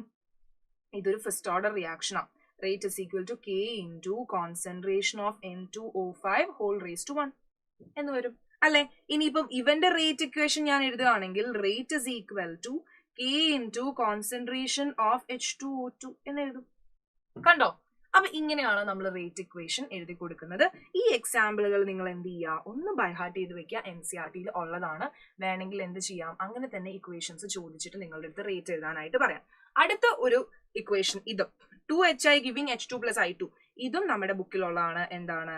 Rate is equal to K into concentration of HI whole square. എന്തുകൊണ്ട് ഞാൻ സ്ക്വയർ ഇട്ടു? കാരണം ഇതൊരു സെക്കൻഡ് ഓർഡർ റിയാക്ഷൻ ആണ്. കണ്ടോ?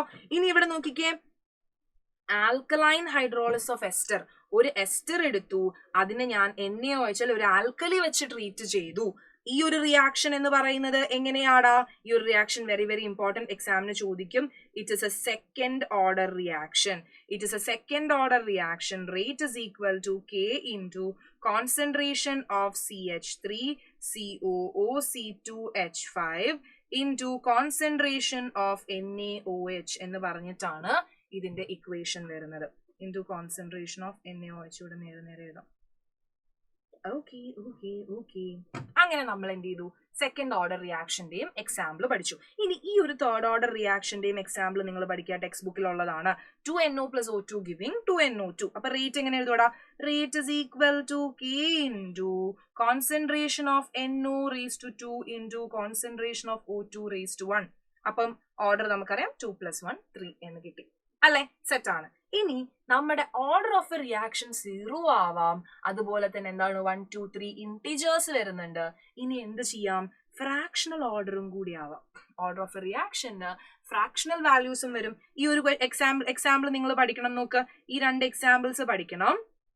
CHCl3യിലേക്ക് ക്ലോറിൻ നമ്മൾ എന്ത് ചെയ്യുന്നു? ആഡ് ചെയ്യുന്നു. Cl2 ആഡ് ചെയ്യുമ്പോൾ CCl4 ഉണ്ടാവുന്ന റിയാക്ഷനില് റേറ്റ് എഴുതിയിരിക്കുന്നത് നോക്ക്, K into concentration of CHCl3 into Cl whole raised to 1/2. അപ്പൊ റേറ്റ് എന്ന് പറയുന്നത് 1 plus 1/2 that is equal to 1.5 എന്ന് കിട്ടും. അപ്പൊ ഈ രണ്ട് ഫ്രാക്ഷണൽ ഓർഡേഴ്സിനും നമ്മൾ എന്ത് ചെയ്തു? എക്സാമ്പിൾസ് പഠിച്ചു. ഈ എക്സാമ്പിൾസ് ഒന്ന് ഓർത്തിരിക്കുക, അല്ലെങ്കിൽ ഈ എക്സാമ്പിൾസ് തന്നെ നിങ്ങൾക്ക് എന്ത് ചെയ്യും? ഓർഡർ എഴുതാനായിട്ട് ചോദിക്കുന്ന പോലത്തെ റിയാക്ഷൻസും തരും.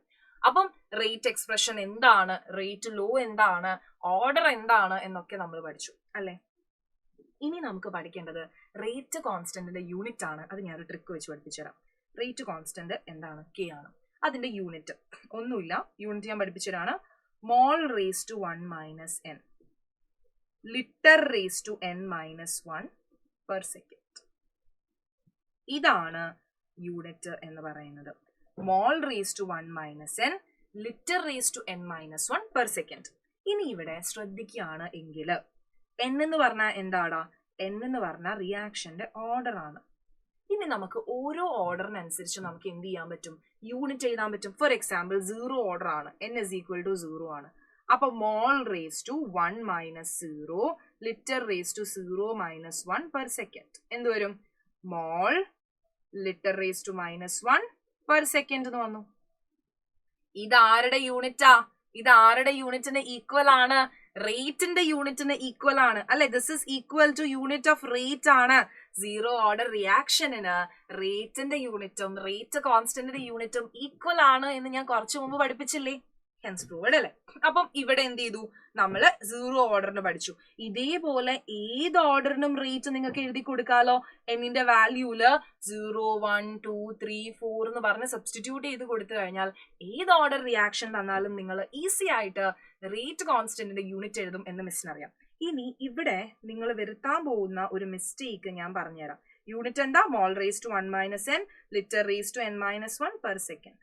എക്സാമിന് ഇരിക്കുമ്പോൾ നമുക്ക് സംശയം തോന്നും, മോൾ റേസ് ടു 1 - n ആയിരുന്നോ മോൾ റേസ് ടു n - 1 ആയിരുന്നോ അല്ലെ?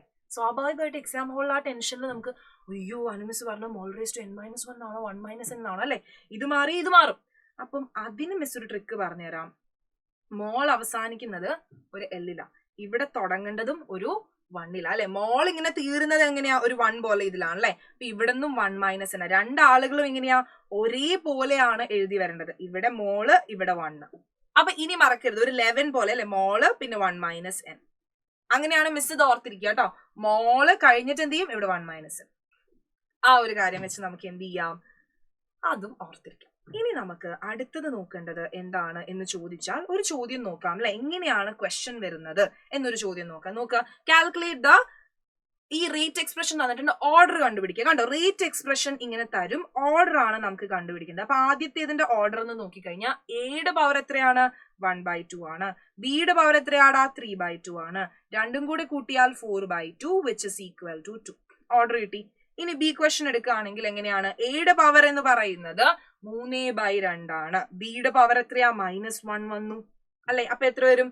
3 - 2 it is equal to 1/2. that is equal to എത്രയാ വരുന്നത്? 0.5 എന്ന് വന്നു അല്ലെ.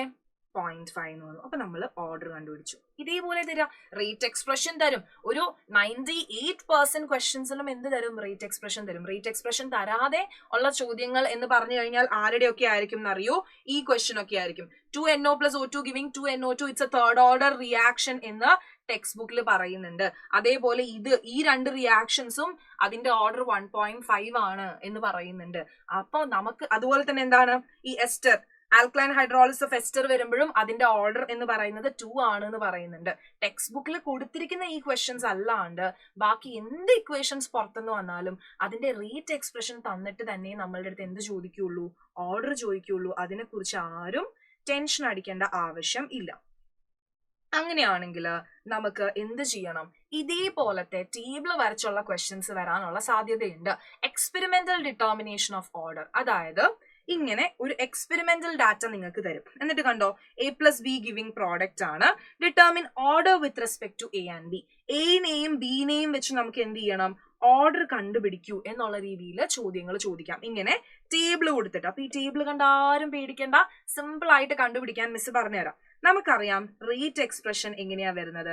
Rate is equal to rate constant into concentration of A whole raise to x into concentration of B whole raise to y അല്ലെ. തന്നിരിക്കുന്ന equation വെച്ച് ഞാനൊരു general rate expression എഴുതി. സിമ്പിൾ, നിസ്സാരം, എല്ലാവർക്കും എഴുതാം. ഇനി നമുക്ക് കണ്ടുപിടിക്കേണ്ടത് എന്താണ്? Order with respect to A and B, അതായത് എക്സിന്റെയും വൈയുടെയും വാല്യൂ എത്രയാണ് എന്നാണ് നമുക്ക് എന്ത് ചെയ്യേണ്ടത്? കണ്ടുപിടിക്കേണ്ടത് അല്ലെ. എക്സിന്റെയും വൈയുടെയും വാല്യൂ നമുക്ക് കണ്ടുപിടിക്കാം. വളരെ ഈസി ആയിട്ട് നമുക്ക് കണ്ടുപിടിക്കാം. എങ്ങനെ കണ്ടുപിടിക്കും എന്ന് ചോദിച്ചു കഴിഞ്ഞാൽ നമുക്കറിയാം, ഇവിടെ ഞാൻ ഈ ആദ്യത്തെ സെറ്റ് ഓഫ് റീഡിംഗ് എടുത്തു. ഇത് ഫസ്റ്റ് സെറ്റ് ഓഫ് റീഡിംഗ്, ഇത് സെക്കൻഡ് സെറ്റ് ഓഫ് റീഡിംഗ്, ഇത് തേർഡ് സെറ്റ് ഓഫ് റീഡിംഗ്. ആദ്യത്തെ സെറ്റ് ഓഫ് റീഡിംഗ് ഞാൻ എടുക്കുന്ന സമയത്ത് ഞാൻ ഇങ്ങനെ എഴുതുകയാണ്. ആദ്യത്തെ rate എത്രയാടാ? 2.1 into 10⁻³ which is equal to K into concentration of 0.1 all raised to x into concentration of 1 all raised to y. ഇങ്ങനെ എഴുതി. ഓക്കെ, അപ്പൊ ഇതിന് ഞാൻ ഇക്വേഷൻ 1 എന്ന് കൊടുത്തു. എന്താ ചെയ്തത്? പെട്ടിയിൽ തന്നിരിക്കുന്നത് ഞാൻ എടുത്തെഴുതി. ഞാനായിട്ട് ഒന്നും ചെയ്തിട്ടില്ല. പെട്ടിയിൽ തന്നിരിക്കുന്നതിന് ഞാൻ ഇങ്ങനെ എടുത്തെഴുതി. കാരണം എക്സും വൈയും കണ്ടുപിടിക്കണം. ഇനി രണ്ടാമത്തത് ഞാൻ ഇതുപോലെ എഴുതി. 8.4 into 10⁻³ എവിടെ നിന്ന് കിട്ടി മിസ്? ദാ ഈ പെട്ടിന്ന് കിട്ടി.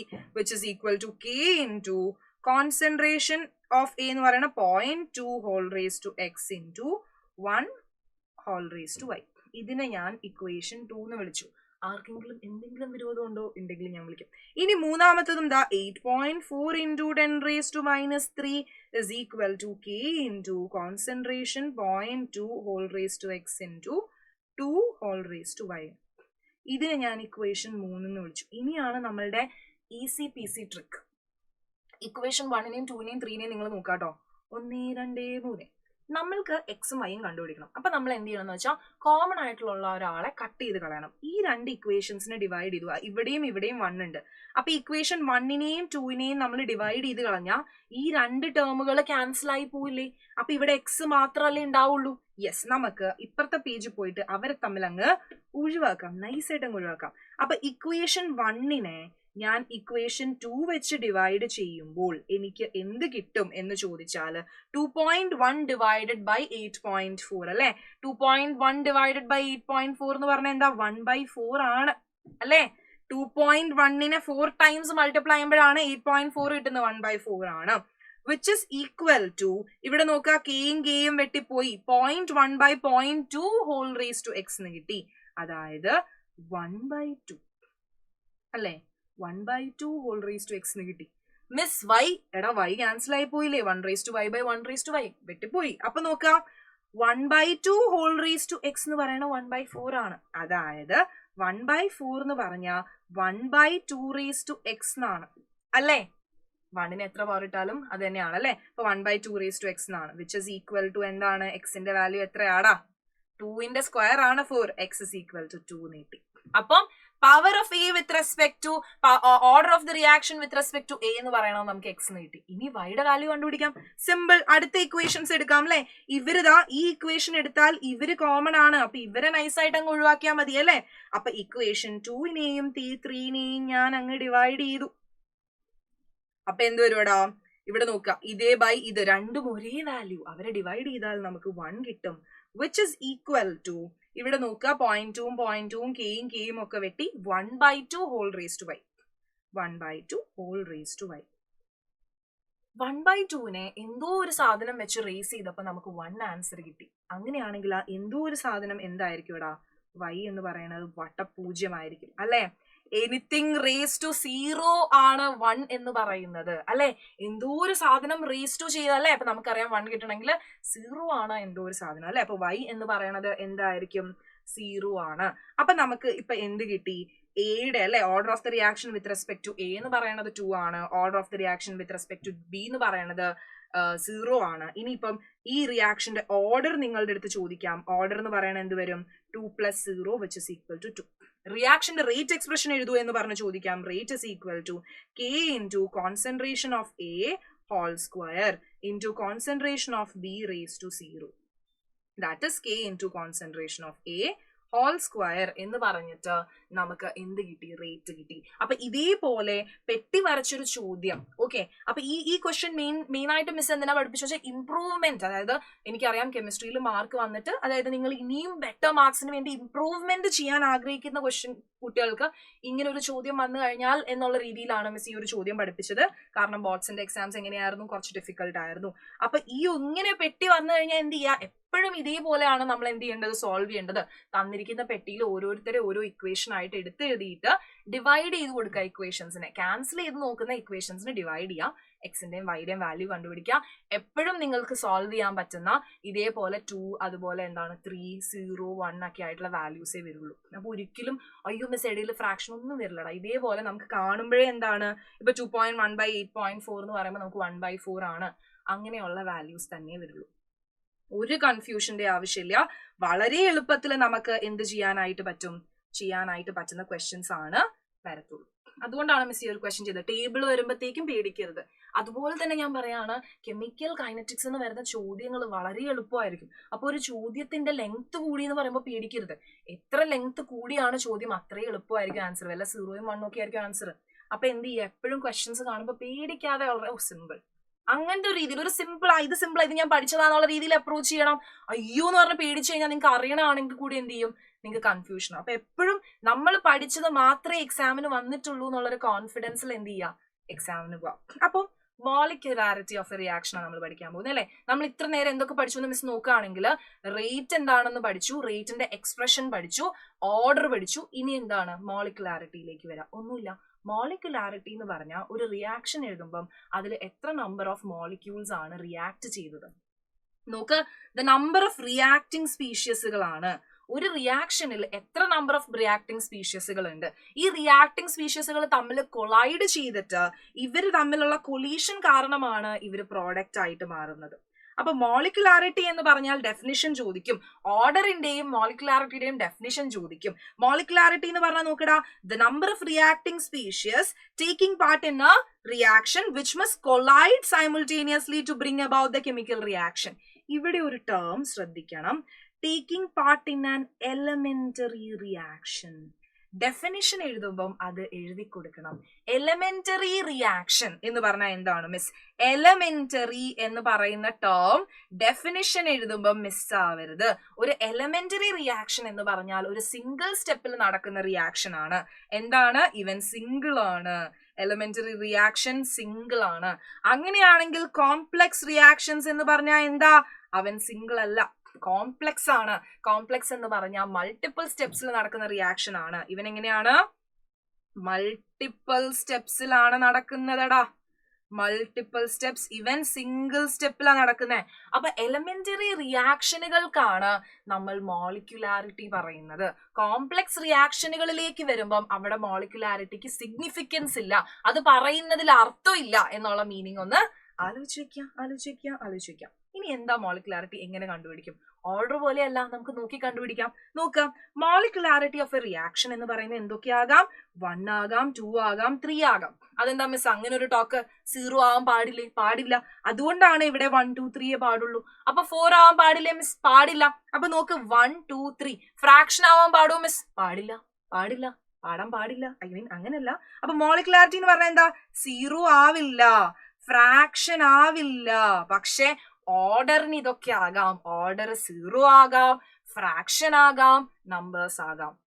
പക്ഷെ മോളിക്യുലാരിറ്റി 0, 1, 2, 3 ആണ് വരുന്നുള്ളൂ. ആ ഒരു കാര്യം നിങ്ങൾ എന്ത് ചെയ്യുക? ഓർത്ത് ഇരിക്കാം. അപ്പൊ ഇവിടെ നോക്കിക്കേ, ഇവിടെ അമോണിയം നൈട്രേറ്റ് ഡീകമ്പോസ് ചെയ്ത് N2+2H2 ആയിട്ട് മാറുന്നുണ്ട് അല്ലെ. ഇവന്റെ മോളിക്യുലാരിറ്റി എത്രയാ? എന്താ ഒരു മോളിക്യൂളേ ഉള്ളൂ മിസ്. മോളിക്യുലാരിറ്റി എത്രയാണ്? 1 ആണ്. Unimolecular reaction. ഇവിടെ നോക്കടാ, 2 HI ഒരു H2I2 ആയിട്ട് മാറുന്നു. ഇവിടെ മോളിക്യുലാരിറ്റി എത്രയാ? 2 ആണ്. ബൈമോളിക്കുലർ റിയാക്ഷൻ എന്ന് വിളിക്കും. ഇവിടെ നോക്കിക്കേ, 2 NOയും ഒരു O2ഉം കൂടി ചേർന്ന് 2 NO2 ആവുന്നു. 2+1. ഇവിടെ മോളിക്യുലാരിറ്റി എത്രയാ? 2+1 which is equal to 3 അല്ലെ. 3 പേര് റിയാക്ട് ചെയ്യുന്നുണ്ട്. 3 ആണ് മോളിക്യുലാരിറ്റി. അതിനെ നമ്മൾ എന്ത് വിളിക്കൂടാ? ട്രൈമോളിക്കുലർ റിയാക്ഷൻസ്. അപ്പൊ മോളിക്യുലാരിറ്റി എന്ന് പറഞ്ഞാല് ഒരു എലമെന്ററി റിയാക്ഷൻ എടുക്കുമ്പോൾ, എലമെന്ററി റിയാക്ഷൻ നമ്മളിങ്ങനെ ബ്രെയിൻ പ്രോസസ് ചെയ്യുന്നു, ആ സിംഗിൾ സ്റ്റെപ്പിൽ നടക്കുന്നത്, സിംഗിൾ സ്റ്റെപ്പിൽ നടക്കുന്ന റിയാക്ഷൻസിനാണ് നമ്മൾ മോളിക്യുലാരിറ്റി പറയുന്നത്. മോളിക്യുലാരിറ്റി 0 ആവില്ല, ഫ്രാക്ഷൻ ആവില്ല, അതിന്റെ വാല്യൂ 1, 2, 3 ആവുള്ളൂ. അതെന്താ മിസ് അതിലും കൂടുതൽ മോളിക്യുലാരിറ്റി വരാത്തത്? എന്തുകൊണ്ടാണ് എന്ന് ചോദിച്ചാല് നമുക്കറിയാം അറ്റ് എ ടൈം എന്താണ് 2 മോളിക്യൂൾസ് കൊളൈഡ് ചെയ്യാം, 3 മോളിക്യൂൾസ് കൊളൈഡ് ചെയ്യാം. നിങ്ങളൊന്ന് ആലോചിച്ച് നോക്ക്, അറ്റ് എ ടൈം 4 പേര് വന്ന് കൂട്ടിയിടിക്കുന്ന ചാൻസ്, 5 പേര് വന്ന് കൂട്ടിയിടിക്കുന്ന ചാൻസ് ഒക്കെ കുറവാണ്. 2 പേര് 3 പേര് ഓക്കെ. അതിലും കൂടുതൽ ആളുകൾ തമ്മിൽ കൊളൈഡ് ചെയ്ത് പ്രോഡക്ട്സ് ഉണ്ടാകുന്നത് ബുദ്ധിമുട്ടാണ് അല്ലെ. അപ്പൊ അത് കോംപ്ലക്സ് റിയാക്ഷൻസ് ആയിരിക്കും. അപ്പൊ എലമെന്ററി റിയാക്ഷൻസ് എന്താണെന്ന് നമ്മൾ ഓൾറെഡി പഠിച്ചു. സിംഗിൾ സ്റ്റെപ്പിൽ നടക്കുന്ന റിയാക്ഷൻ സ്ലൈഡിലുണ്ട് അല്ലെ. അപ്പൊ എന്താണ് നോക്ക്, മോളിക്യുലാരിറ്റി ഡസ് നോട്ട് എക്സീഡ് 3 ചോദിക്കാവുന്ന ഒരു ക്വസ്റ്റ്യൻ ആണ്. ഇനി ഇവിടെ നിന്ന് ചോദിക്കുന്ന മെയിൻ ക്വസ്റ്റ്യൻ എന്താ ഞാൻ നിങ്ങൾക്ക് പറഞ്ഞുതരട്ടെ. മെയിൻ ക്വസ്റ്റ്യൻ എന്താ നിങ്ങൾക്ക് പറഞ്ഞുതരട്ടെ. നിങ്ങളുടെ അടുത്ത് മെയിൻലി ചോദിക്കാൻ പോകുന്ന ഒരു ചോദ്യം എന്താണ് എന്ന് ചോദിച്ചു കഴിഞ്ഞാല് മോളിക്യുലാരിറ്റി എന്താണ്, ഓർഡർ എന്താണ് എന്നുള്ള ഡെഫിനിഷൻ ചോദിക്കും. മോളിക്യുലാരിറ്റിയും ഓർഡറും തമ്മിലുള്ള ഡിഫറൻസ് അവരെ ഡിഫറൻഷിയേറ്റ് ചെയ്യാനായിട്ട് ചോദിക്കും. പെട്ടി വരച്ച് നമ്മളിങ്ങനെ എഴുതും അല്ലെ. എവിടെ പോയിടാ, എന്താ പെട്ടി വരച്ച് നമ്മളിങ്ങനെ എഴുതി കൊടുക്കും. ഇത്തവണയും ചോദിച്ചു, 2025 ചോദിച്ചു, 2024 ചോദിച്ചു, 3 ചോദിച്ചു, 2 ചോദിച്ചു, എപ്പോഴും ചോദിക്കുന്ന question. This is very very very very important question ആണ്. അപ്പൊ അതിനു മുമ്പ് നമുക്കൊരു ഇത്തിരി കാര്യങ്ങൾ പഠിക്കാനുണ്ട്. നമ്മൾ പറഞ്ഞു എലമെന്ററി റിയാക്ഷൻസിനാണ് നമ്മൾ എന്ത് പറയുന്നത്? മോളിക്യുലാരിറ്റി പറയുന്നത് എന്ന് പറഞ്ഞു. കോംപ്ലക്സ് റിയാക്ഷൻസിലേക്ക് വരുമ്പോൾ ഒരുപാട് സ്റ്റെപ്പുകളിൽ നടക്കുന്ന റിയാക്ഷൻസിലേക്ക് വരുമ്പോൾ അതിൽ മോളിക്കുലാരിറ്റിക്ക് സിഗ്നിഫിക്കൻസ് ഇല്ല. അതായത് അത് സിഗ്നിഫിക്കൻസ് ഇല്ല എന്ന് പറഞ്ഞാൽ അതിന്റെ മീനിങ് എന്താ? അത് പറയുന്നതിന് അർത്ഥമില്ല എന്നാണ് മീൻ ചെയ്യുന്നത്. ഓക്കെ, അപ്പൊ ഇവിടെ നമ്മൾ നോക്കുന്ന സമയത്ത് ഈ ഒരു റിയാക്ഷൻ ഞാൻ എടുക്കുകയാണെന്ന് വിചാരിക്കുക. ഈ ഒരു റിയാക്ഷൻ ഞാൻ എടുക്കുകയാണ് എങ്കിൽ ഇവിടെ നോക്കിക്കേ, H2O2 ആൽക്കലൈൻ മീഡിയത്തിൽ 2H2Oയും O2 ആയിട്ട് മാറുന്നതാണ്. ഹൈഡ്രജൻ പെറോക്സൈഡിന്റെ ഡീകമ്പോസിഷൻ ആണ്. ഈ ഒരു ചോദ്യം എന്താണെങ്കിലും ചോദിക്കും. ഈ ഒരു ചോദ്യം ഇസ് ഷുവർ ക്വസ്റ്റൻ ആണ്, ശ്രദ്ധിച്ചിരിക്കാം. അപ്പൊ ഈ റിയാക്ഷൻ നടക്കുന്നത് 2 സ്റ്റെപ്പുകളിലായിട്ടാണ്. നോക്ക്, ഇതൊരു കോംപ്ലക്സ് റിയാക്ഷൻ ആണ്, എലിമെന്ററി അല്ല. 2 സ്റ്റെപ്പുകളിലായിട്ടാണ് ഈ റിയാക്ഷൻ നടക്കുന്നത്. ഇതില് നോക്കിക്കഴിഞ്ഞാല് ഈ റിയാക്ഷൻ 2 സ്റ്റെപ്പിൽ നടക്കുമ്പം ആദ്യത്തെ സ്റ്റെപ്പ് സ്ലോ ആയിട്ട് നടക്കുന്ന സ്റ്റെപ്പാണ്. നോക്ക്, ആൽക്കലൈൻ മീഡിയത്തിൽ ഹൈഡ്രജൻ പെറോക്സൈഡ് ഡീകമ്പോസ് ചെയ്യാണ്. ഈ റിയാക്ഷൻ നടക്കുന്നത് 2 സ്റ്റെപ്പുകളിലാണ്. ഇതിൽ ആദ്യത്തെ സ്റ്റെപ്പ് സ്ലോവസ്റ്റ് ആയിട്ടുള്ള സ്റ്റെപ്പാണ്, രണ്ടാമത്തെ സ്റ്റെപ്പ് ഫാസ്റ്റ് ആയിട്ട് നടക്കുന്ന സ്റ്റെപ്പാണ്. രണ്ടാമത്തെ സ്റ്റെപ്പ് എങ്ങനെയാടാ? ഫാസ്റ്റ് ആയിട്ട് നടക്കുന്ന സ്റ്റെപ്പാണ്. അപ്പോ ഒരു റിയാക്ഷന്റെ റേറ്റ് തീരുമാനിക്കുന്നത് അതിന്റെ സ്ലോവസ്റ്റ് സ്റ്റെപ്പാണ്. ഇവിടെ ഞാൻ പറഞ്ഞ കാര്യം വളരെ ഇമ്പോർട്ടന്റ് ആണ്. റേറ്റ് ഡിറ്റർമൈനിങ് സ്റ്റെപ്പ് എന്ന് പറയുന്നത് ആരാണ്? Slowest step. Slowest step is the rate determining step. For example, നിങ്ങൾ എവിടെയെങ്കിലും കല്യാണത്തിന് പോകാനായിട്ട് റെഡി ആവണം. മിസ്സിന്റെ എക്സാമ്പിൾ മിസ് പറയാം. കല്യാണത്തിനൊക്കെ പോകാൻ വേണ്ടി റെഡി ആവണം. മിസ്സിന്റെ അച്ഛൻ, അമ്മ, ഏട്ടൻ ഇവരെല്ലാവരും വേഗം റെഡി ആവും. അപ്പൊ നമുക്ക് രാവിലെ ഇപ്പൊ എന്താ പറയാ, രാവിലെ 10 മണിക്ക് ഇറങ്ങണം എന്ന് വിചാരിച്ചാൽ അച്ഛനും അമ്മയും ഏട്ടനും ഒക്കെ എന്താവും? കറക്റ്റ് 10 മണിക്ക് റെഡി ആയാലും ഞാൻ 12 മണി ആയാലും റെഡി ആയി കഴിയില്ല. അപ്പൊ ഏറ്റവും സ്ലോ ആയിട്ട് ഞാനാ ഇറങ്ങുന്നേ. അപ്പൊ ഞാനും കൂടി ഇറങ്ങിയാലല്ലേ ഇവര് പോവുള്ളൂ, അല്ലെ? അപ്പൊ ഇവരെപ്പ ഇറങ്ങണം എന്ന് തീരുമാനിക്കുന്നത്, ഇവരെപ്പം കല്യാണത്തിന് അവിടെ എത്തണം എന്ന് തീരുമാനിക്കുന്നത് ഏറ്റവും സ്ലോ ആയിട്ട് റെഡി ആവുന്ന ഞാനാണ്, അല്ലെ? അപ്പം സ്ലോവസ്റ്റ് സ്റ്റെപ്പ് ആണ് റേറ്റ് ഡിറ്റർമിൻ ചെയ്യുന്നത്, അല്ലെ? അവരുടെ റിയാക്ഷന്റെ സ്പീഡ് ഡിറ്റർമിൻ ചെയ്യുന്നത്. ഓർത്ത് വെക്കുക, slowest step is rate determining step. അപ്പൊ ഇവിടെ നമ്മൾ നോക്കുന്ന സമയത്ത് ഇവിടെ നമ്മളൊരു കാര്യം പഠിക്കാനുണ്ട്. ഈ ഒരു സ്ലോവസ്റ്റ് ആയിട്ടുള്ള സ്റ്റെപ്പില്ലേ, ഇതിന്റെ എന്ത് നമ്മൾ കണ്ടുപിടിക്കണം? ഈ സ്ലോവസ്റ്റ് സ്റ്റെപ്പിന്റെ മോളിക്കുലാരിറ്റി കണ്ടുപിടിക്കണം. ഈ സ്ലോവസ്റ്റ് സ്റ്റെപ്പിന്റെ മോളിക്കുലാരിറ്റി എത്രയാ? എത്രയാ? ഒരു H2O2 ഒരു I- 2 അല്ലെ? ഈ സ്ലോവസ്റ്റ് സ്റ്റെപ്പിന്റെ മോളിക്കുലാരിറ്റി എന്ന് പറയുന്നത് 2 ആണ്, അല്ലെ? മോളിക്കുലാരിറ്റി 2 ആണ്. അപ്പം ഈ ഒരു റിയാക്ഷന്റെ ഓർഡർ എന്ന് പറയുന്നതും എന്താണ്? 2 ആണ്. അതായത് ഞാൻ ഇവിടെ എഴുതി വെച്ചിട്ടുണ്ട്, കോംപ്ലക്സ് റിയാക്ഷനുകൾ എടുക്കുമ്പോൾ അതിന്റെ ഓർഡർ എങ്ങനെ കണ്ടുപിടിക്കും? കോംപ്ലക്സ് റിയാക്ഷനുകൾ എടുക്കുമ്പോൾ ഓർഡർ കണ്ടുപിടിക്കാൻ ഒരു ഈസി മെത്തേഡ് ഉണ്ട്. ഓർഡർ എന്ന് പറയുന്നത് സ്ലോവസ്റ്റ് സ്റ്റെപ്പ് എടുക്കുക, അതിന്റെ മോളിക്കുലാരിറ്റി നോക്കുക. കോംപ്ലക്സ് റിയാക്ഷനുകൾ എടുക്കുമ്പോൾ സ്ലോവസ്റ്റ് സ്റ്റെപ്പ് എടുക്കുക, അതിന്റെ മോളിക്കുലാരിറ്റി നോക്കുക. അതാണ് റിയാക്ഷന്റെ ഓർഡർ. സെറ്റ് ആണല്ലോ? അപ്പൊ നമുക്ക് ഇതിന്റെ റേറ്റ് ഇക്വേഷൻ ഇങ്ങനെ എഴുതാം. Rate is equal to K into concentration of H2O2 into concentration of I-. കണ്ടോ? അപ്പൊ ഈ ക്വസ്റ്റ്യൻ നിങ്ങളുടെ അടുത്ത് ചോദിക്കുമ്പം ഈ ഒരു ചോദ്യം മാത്രമേ വരൂ. മിസ് വേറെ റിയാക്ഷൻ തരൂ? ഇല്ല, കാരണം ഈ ഒരു ചോദ്യം മാത്രമേ നമ്മുടെ NCERT-യിലുള്ളൂ. അപ്പം ഈ ഹൈഡ്രജൻ പെറോക്സൈഡിന്റെ ഡീകമ്പോസിഷനും ഈ 2 സ്റ്റെപ്പുകളും ഓർത്ത് ഇരിക്കുക. ആദ്യത്തെ സ്റ്റെപ്പാണ് slowest step. Slowest step is the rate determining step. അപ്പം ആ സ്ലോവസ്റ്റ് സ്റ്റെപ്പിന്റെ മോളിക്കുലാരിറ്റി ആയിരിക്കും റിയാക്ഷന്റെ ഓർഡർ എന്ന് പറയുന്നത്. ആ ഒരു കാര്യം ഓർത്ത് ഇരിക്കുക. നമുക്ക് എന്ത് ചെയ്യണം? കുറച്ച് പോയിന്റുകൾ പഠിക്കണം. ഇവിടെ നമ്മൾ നോക്കുകയാണ് എങ്കിൽ order of a reaction is an experimental quantity. Order എന്ന് പറയുന്നത് എക്സ്പെരിമെന്റൽ ആണ്. പക്ഷെ മോളിക്കുലാരിറ്റി എങ്ങനെയാണ്? മോളിക്കുലാരിറ്റി എന്ന് പറയുന്നത് തിയററ്റിക്കൽ ആയിട്ടുള്ള ആളാണ്. നമുക്ക് ടേബിൾ വെച്ച് പറയാം, അല്ലെ? അപ്പൊ കുറച്ചും കൂടി നിങ്ങൾക്ക് ഈസി ആയിരിക്കും. ഡിഫറൻസ് നിങ്ങൾക്ക് ടേബിൾ ആയിട്ട് എഴുതാനാണ് ചോദിക്കുക. നോക്ക്, മോളിക്കുലാരിറ്റി എന്ന് പറഞ്ഞ നമ്പർ ഓഫ് റിയാക്ടിങ് സ്പീഷീസ് ആണ്. എന്താണ്? എലമെന്ററി റിയാക്ഷൻസിലുള്ള. ഓർഡർ എന്ന് പറഞ്ഞാൽ സം ഓഫ് പവർ ആണ്, അറിയാം. മോളിക്കുലാരിറ്റി തിയററ്റിക്കൽ ആണ്. ഓർഡർ നമ്മൾ എക്സ്പെരിമെന്റലി കണ്ടുപിടിക്കുന്നതാണടാ, അല്ലെ? ഇനി മോളിക്കുലാരിറ്റി എന്ന് പറയുമ്പം അതിന് ഇന്റിജർ വാല്യൂസ് ആണ് ഉള്ളൂ. അതും ഏതൊക്കെ? 1, 2, 3, അല്ലെ? ഇതെങ്ങനെയാകാം? ഫ്രാക്ഷൻ ആകാം, 0 ആകാം, ഇന്റിജേഴ്സ് ആകാം. ഓർഡർ മോളിക്കുലാരിറ്റി എങ്ങനെയാ? 0 ആവാനായിട്ട് പാടില്ല. ഇറ്റ് കനോട്ട് ബി 0, അല്ലെ? ഇത് 0 ആകാം. ഇനി നോക്കിക്കേ, മോളിക്കുലാരിറ്റി എലിമെന്ററി റിയാക്ഷൻസിന് മാത്രമേ പറ്റുള്ളൂ, അല്ലെ? കോംപ്ലക്സ് റിയാക്ഷൻസിന് മീനിങ് ഇല്ല, അല്ലെ? Molecularity for complex reaction has no meaning അല്ലെങ്കിൽ നോ സിഗ്നിഫിക്കൻസ്. പറയുന്നതിൽ അർത്ഥമില്ല, അല്ലെ? ഇനി എന്താ, order is applicable to elementary അല്ലെങ്കിൽ കോംപ്ലക്സ് റിയാക്ഷൻസിനാണ് ആപ്ലിക്കബിൾ. ഇനി എന്ത് ചെയ്യാം, മോളിക്കുലാരിറ്റി എന്ന് പറഞ്ഞാൽ ടെമ്പറേച്ചറിനും പ്രഷറിനും ഒന്നും അനുസരിച്ച് മാറില്ല, പക്ഷെ ഓർഡർ നമുക്ക് മാറ്റാനായിട്ട് പറ്റും. അപ്പൊ ഈ ആദ്യത്തെ 5 പോയിന്റുകൾ മസ്റ്റ് ആയിട്ട് നിങ്ങൾ പഠിച്ചിരിക്കണം. ആദ്യത്തെ 5 പോയിന്റുകൾ മസ്റ്റ് ആയിട്ട് പഠിച്ചിരിക്കണം. ഡിഫറൻസ് ചോദിക്കുമ്പോൾ 3 മാർക്കിനൊക്കെയാണ് ക്വസ്റ്റ്യൻ വരിക. അപ്പൊ 5 പോയിന്റ് എഴുതി കൊടുത്തോ. അതിൽ ദാ ഈ 2, 3, 4, 5 ഈ 4 പോയിന്റ്സും ഡെഫിനിഷനും അങ്ങനെയാണ് നമ്മൾ എഴുതുന്നത്. ഓക്കെ, ദാ ചോദ്യം. For the reaction 2025 ബോർഡ്സിന് ചോദിച്ച ക്വസ്റ്റൻ ആണ്. For the reaction 2NO plus O2 giving 2NO2, കണ്ടോ റേറ്റിന്റെ അവർ തന്നിട്ടുണ്ട്. Experiment shows that R is directly proportional to NO2 whole square and O2. ദാ റേറ്റ് ഇക്വേഷൻ നമ്മൾ എത്ര തവണ എഴുതി? It is equal to K into concentration of NO whole square into concentration of O2. Simple. Give its order and molecularity. Order എത്രയാണ്? 2 plus 1. Order is equal to 2 plus 1 which is 3. Molecularity എത്രയാടാ? Molecularity എന്ന് പറഞ്ഞാലും എത്രയാണ്? 2 NO plus 1 O2. Molecularity 3 ആണ്. Okay. If NO is increased 3 times the initial value, concentration of NO 3 തവണ ഞാൻ കൂട്ടി, ഇപ്പൊ റേറ്റിന് എന്ത് സംഭവിക്കും? അപ്പൊ റേറ്റിന് ഞാൻ എഴുതുവാണ്, rate is equal to K into എന്നോട് കോൺസെൻട്രേഷൻ 3 ടൈംസ് ഉണ്ട്, അപ്പൊ 3NO whole square into O2 അതേപോലെ 3യുടെ സ്ക്വയർ എത്രയാ? 9 into K into NO whole square into O2. റേറ്റിന് എന്ത് സംഭവിച്ചു?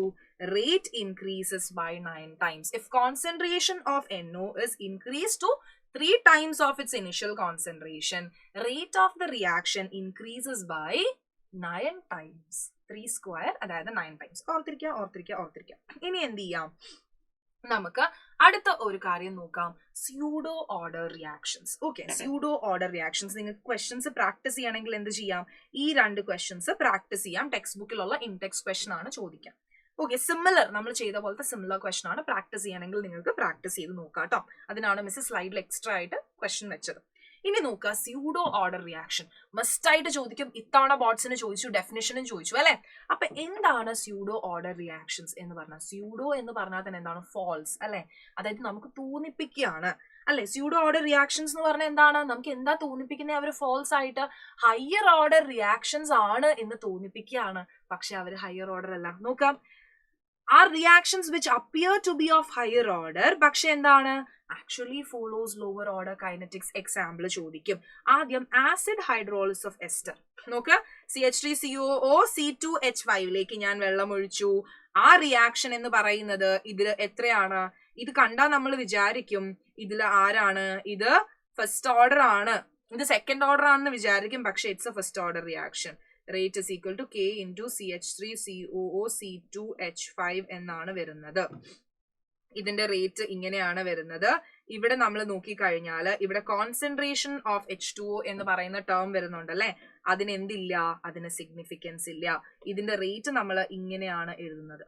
K into CH3COO C2H5 മാത്രമാണ്, എസ്റ്ററിന്റെ കോൺസെൻട്രേഷനെ മാത്രമാണ് ഡിപ്പെൻഡ് ചെയ്യുന്നത്. റിയാക്ഷൻ കാണുമ്പോൾ ഞാൻ വിചാരിക്കും അത് ഹയർ ഓർഡർ ആണ്, പക്ഷെ അത് അങ്ങനെ അല്ല, ലോവർ ഓർഡർ ആണ് അല്ലെ? This a first order reaction. ഇതിന്റെ ഓർഡർ എത്രയാണ്? ഓർഡർ ഇസ് 1 അല്ലെ? അതുപോലെയാണ് inversion of cane sugar. Pseudo order റിയാക്ഷൻസിൽ NCERTയിൽ 2 എക്സാമ്പിൾസ് പറഞ്ഞിട്ടുണ്ട്. 2 എക്സാമ്പിളും എഴുതാനായിട്ട് ചോദിക്കും. എന്താണ്? ആദ്യം എന്ന് പറയുന്നത് എസ്റ്റർ ഹൈഡ്രോളിസിസും, രണ്ടാമത്തത് ഇൻവേർഷൻ ഓഫ് കെയ്ൻ ഷുഗറും. 2 പേരുടെ റേറ്റ് ഇക്വേഷൻസ് എഴുതാനായിട്ട് ചോദിക്കും. ഓക്കെ, അപ്പൊ സ്യൂഡോ ഓർഡർ റിയാക്ഷൻസ് എന്ന് ചോദിക്കാൻ പോകുന്ന ചോദ്യങ്ങൾ ഏതൊക്കെയാണ്?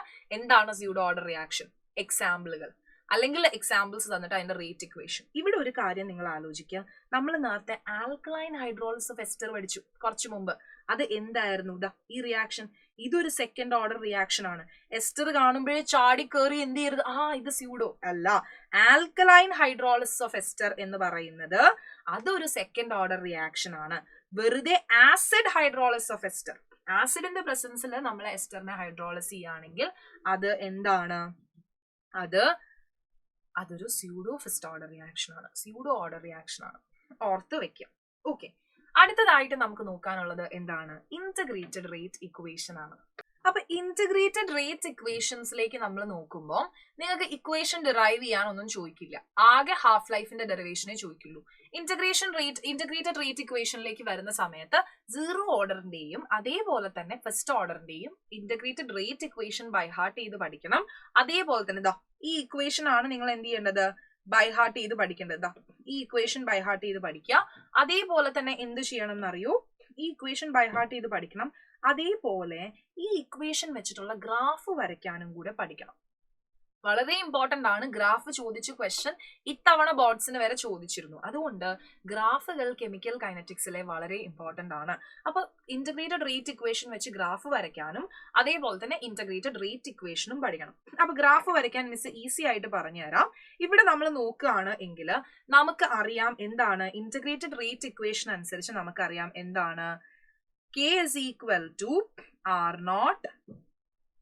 K is equal to R0 minus R divided by T എന്നാണ് വരുന്നത് അല്ലെ.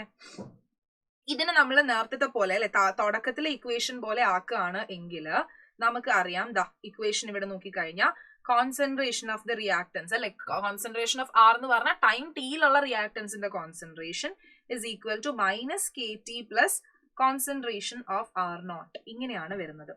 ഇതൊരു സ്ട്രേറ്റ് ലൈനിന്റെ ഇക്വേഷൻ പോലെയല്ലേ. y is equal to mx plus c എന്ന് പറഞ്ഞ് നമ്മളൊരു സ്ട്രേറ്റ് ലൈനിന്റെ ഇക്വേഷൻ എഴുതുന്ന പോലെയാണ് ഇത്. അപ്പൊ നമ്മള് ഗ്രാഫ് വരയ്ക്കുന്ന സമയത്ത് ഇതാ ഇങ്ങനെ x ആക്സിസും y ആക്സിസും ഞാൻ പ്ലോട്ട് ചെയ്തു. y ആക്സിസിൽ ഞാൻ ആരെയാ വരച്ചത്, റിയാക്ടൻസിന്റെ കോൺസെൻട്രേഷൻ വരച്ചു. x ആക്സിസിൽ ഞാൻ എന്തിനാ വരച്ചു, ടൈമിനെ വരച്ചു കൊടുത്തു. മൈനസ് സ്ലോപ്പിലാണ് വരുന്നത്. അതായത് എങ്ങനെയാണ് ഗ്രാഫ് വരിക, ഇങ്ങനെയാണ് ഗ്രാഫ് വരിക അല്ലെ, ഇങ്ങനെയാണ് ഗ്രാഫ് വരുന്നത് അല്ലെ. താഴത്തേക്ക് സ്ട്രെയിറ്റ് ലൈൻ ആണ്, സ്ട്രെയിറ്റ് ലൈൻ ഇങ്ങനെയാണ് ഗ്രാഫ് വരുന്നത്. അപ്പൊ ഗ്രാഫ് ഈ സി എന്ന് പറഞ്ഞാൽ എന്താണ്, വൈ ആക്സിസിൽ എവിടെ പോയാണ് ടച്ച് ചെയ്യുന്നത്, വൈ ഇന്റർസെപ്റ്റ് അല്ലെ. വൈ ഇന്റർസെപ്റ്റ് എന്ന് പറഞ്ഞാൽ എന്താണ്, ഇനിഷ്യൽ കോൺസെൻട്രേഷൻ ആയിട്ടുള്ള R0 ആണ്.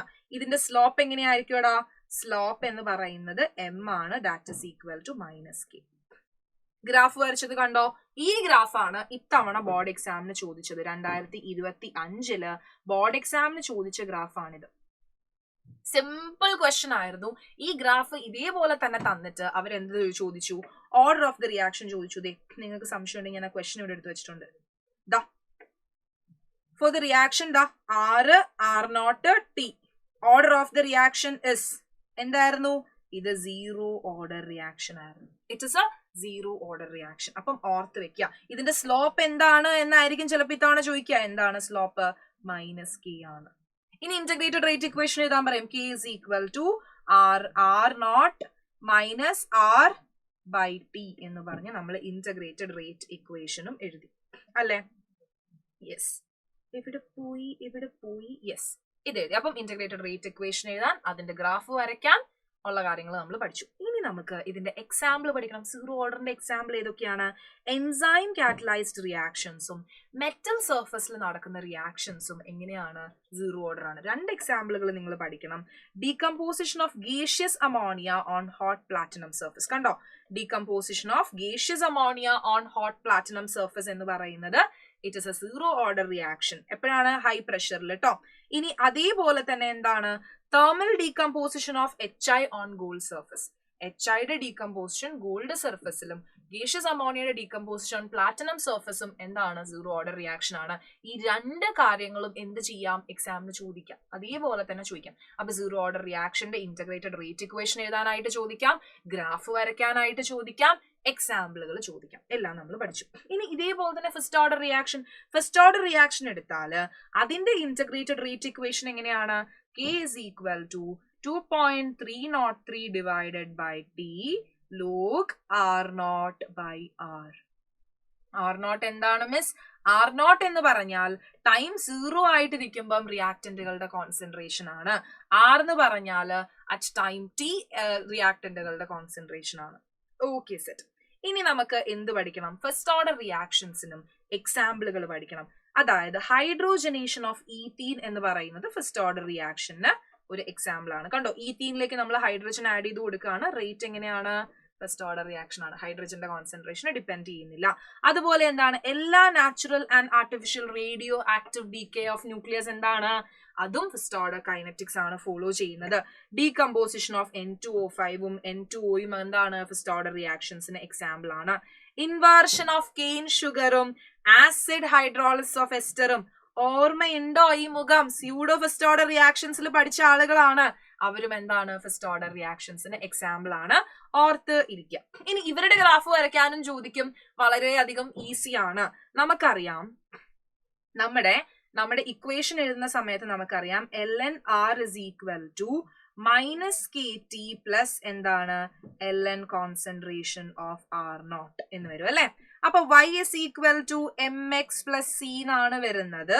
അപ്പൊ അത് വെച്ച് നമ്മൾ ഗ്രാഫ് വരയ്ക്കുന്ന സമയത്ത് നമുക്കറിയാം y-ൽ ഇതാ ln(r) കൊടുത്തു, ഇവിടെ ടൈം കൊടുത്തു, ഇങ്ങനെയാ വരിക, നെഗറ്റീവ് സ്ലോപ്പ് ആണ് വരിക അല്ലെ. അപ്പൊ സ്ലോപ്പ് = -k, ഇവിടെ c ഇന്റർസെപ്റ്റ് ആയിട്ട് ln(r0) കൊടുത്തു. ഇനി എന്ത് ചെയ്യാം, ln ലോഗ് ആക്കി മാറ്റുമ്പം ഒരു കാര്യം ആലോചിച്ചാൽ മതി, ഈ -kയുടെ അടിയിൽ 2.303 വരും. ലോഗ് ആക്കുമ്പോൾ ഡിവൈഡഡ് ബൈ 2.303 വരും എന്ന് മാത്രം ആലോചിച്ചാൽ മതി. നേരത്തെ പോലെ തന്നെ നമ്മൾ വരച്ചു കൊടുക്കുന്നു. ഇവിടെ സ്ലോപ്പ് -k/2.303 എന്ന് വരും. അപ്പൊ ഈ രണ്ട് ഗ്രാഫുകൾ നമ്മൾ പഠിച്ചു. ഇനി എന്ത് ചെയ്യാം, ln(r0/r) എന്ന് പറഞ്ഞാണ് ഗ്രാഫ് വരയ്ക്കണമെങ്കിൽ ദാറ്റ് ഈസ് ഈക്വൽ ടു എന്താണ്, KT ആണ്. അതെന്താണ് മിസ്, ഇവിടെ നോക്കടാ, ഈ ln(r)നെ ഇവിടെ ഞാൻ ഇങ്ങനെ വെച്ചു. അതിലേക്ക് എന്ത് ചെയ്യാണ്, ഈ KT-നെ എനിക്ക് ഈ ഇക്വേഷനെ റീഅറേഞ്ച് ചെയ്ത് എഴുതാം അല്ലെ. ഇതിനെനിക്ക് എങ്ങനെ എഴുതാം, -KT മാറ്റാൻ വേണ്ടിയിട്ട് ഞാൻ ഇപ്പുറത്തേക്ക് എടുത്തു, ഈക്വൽ ടുവിന്റെ ഇപ്പുറത്തേക്ക് എടുത്തു ഈ KT-നെ. അപ്പൊ KT = എന്ത് വരും, ln(r0)ൽ നിന്ന് ln(r)നെ കുറച്ചു. log A - log B = log of A/B. അപ്പം ln(r0/r) കിട്ടി അല്ലെ. ആ ഇക്വേഷൻ ആണ് ഇവിടെ എഴുതിയിരിക്കുന്നത്. ln(r0/r) = KT. y = mx + c ആണ്. ഇവിടെ c ആരെങ്കിലും ഉണ്ടോ? ഇല്ല, 0 ആണ്. അപ്പം നമ്മുടെ ഗ്രാഫ് തുടങ്ങേണ്ടത് ഒറിജിനിൽ നിന്നാണ്. സ്ലോപ്പ് പോസിറ്റീവ് ആണ്. അപ്പം ഇങ്ങനെയാണ് ഗ്രാഫ് വരയ്ക്കുക അല്ലെ. സ്ലോപ്പ് k എന്ന് വന്നു, ഇവിടെ ടൈം t ആണ്, ഇവിടെ ആരാണ് y ആക്സിസിൽ, ln(r0/r) ആണ്. ഇനി ഇതിനെ ലോഗ് ആക്കുമ്പോഴും എന്ത് ചെയ്യുക, കെയുടെ അടിയിൽ ഒരു 2.303 ഇട്ട് കൊടുക്കുക, സ്ലോപ്പിന്റെ അടിയിൽ ഒരു 2.303 വന്നു. സിമ്പിൾ ആണ് അല്ലെ. അപ്പം ഗ്രാഫ് വരയ്ക്കുന്ന സമയത്ത് ശ്രദ്ധിച്ചു വെക്കുക, ലോഗ് R0 അല്ലെങ്കിൽ R0/r എന്നാണെങ്കിൽ ഒറിജിനിൽ നിന്ന് സ്റ്റാർട്ട് ചെയ്യുന്ന സ്ട്രെയിറ്റ് ലൈൻ ഗ്രാഫ് ആണ് കിട്ടുക. നേരെ തിരിച്ച് ഇതേപോലെയാണ് എങ്കിൽ സ്ലോപ്പ് നെഗറ്റീവ് ആണ്. ഇക്വേഷൻ എഴുതാൻ മാത്രം പഠിച്ചാൽ മതി, ഗ്രാഫ് വരയ്ക്കാൻ നിങ്ങൾക്ക് എല്ലാവർക്കും അറിയാം. അപ്പൊ നമ്മൾ എന്ത് ചെയ്തു, ഇപ്പൊ ഇന്റഗ്രേറ്റഡ് റേറ്റ് ഇക്വേഷൻസ് എന്ന് തന്നെ നമ്മൾ 5 ഗ്രാഫ് വരയ്ക്കാൻ പഠിച്ചു. 0 ഓർഡറിന് ഒരു ഗ്രാഫും ഇവിടെ നിന്ന് എന്താണ് 4 ഗ്രാഫും. സിമ്പിൾ, അത്രേ ഉള്ളൂ. ഇനി നമുക്ക് എന്ത് ചെയ്യണം, നമുക്ക് ഈ ഒരു കാര്യം കൂടി ഓർത്ത് വെക്കുക. ഇതിൽ നിന്ന് ക്വസ്റ്റ്യൻസ് വന്ന് ചോദിച്ചു കണ്ടിട്ടില്ല. നമ്മൾ എന്താണ് ഗ്യാസ് ഫേസിലുള്ള റിയാക്ഷൻസ് ആണ് എടുക്കുന്നതെങ്കിൽ അതിന്റെ എന്താണ് റേറ്റ് കോൺസ്റ്റന്റിന്റെ ഇക്വേഷൻ ജസ്റ്റ് ഒന്ന് ഓർത്തിരിക്കുക.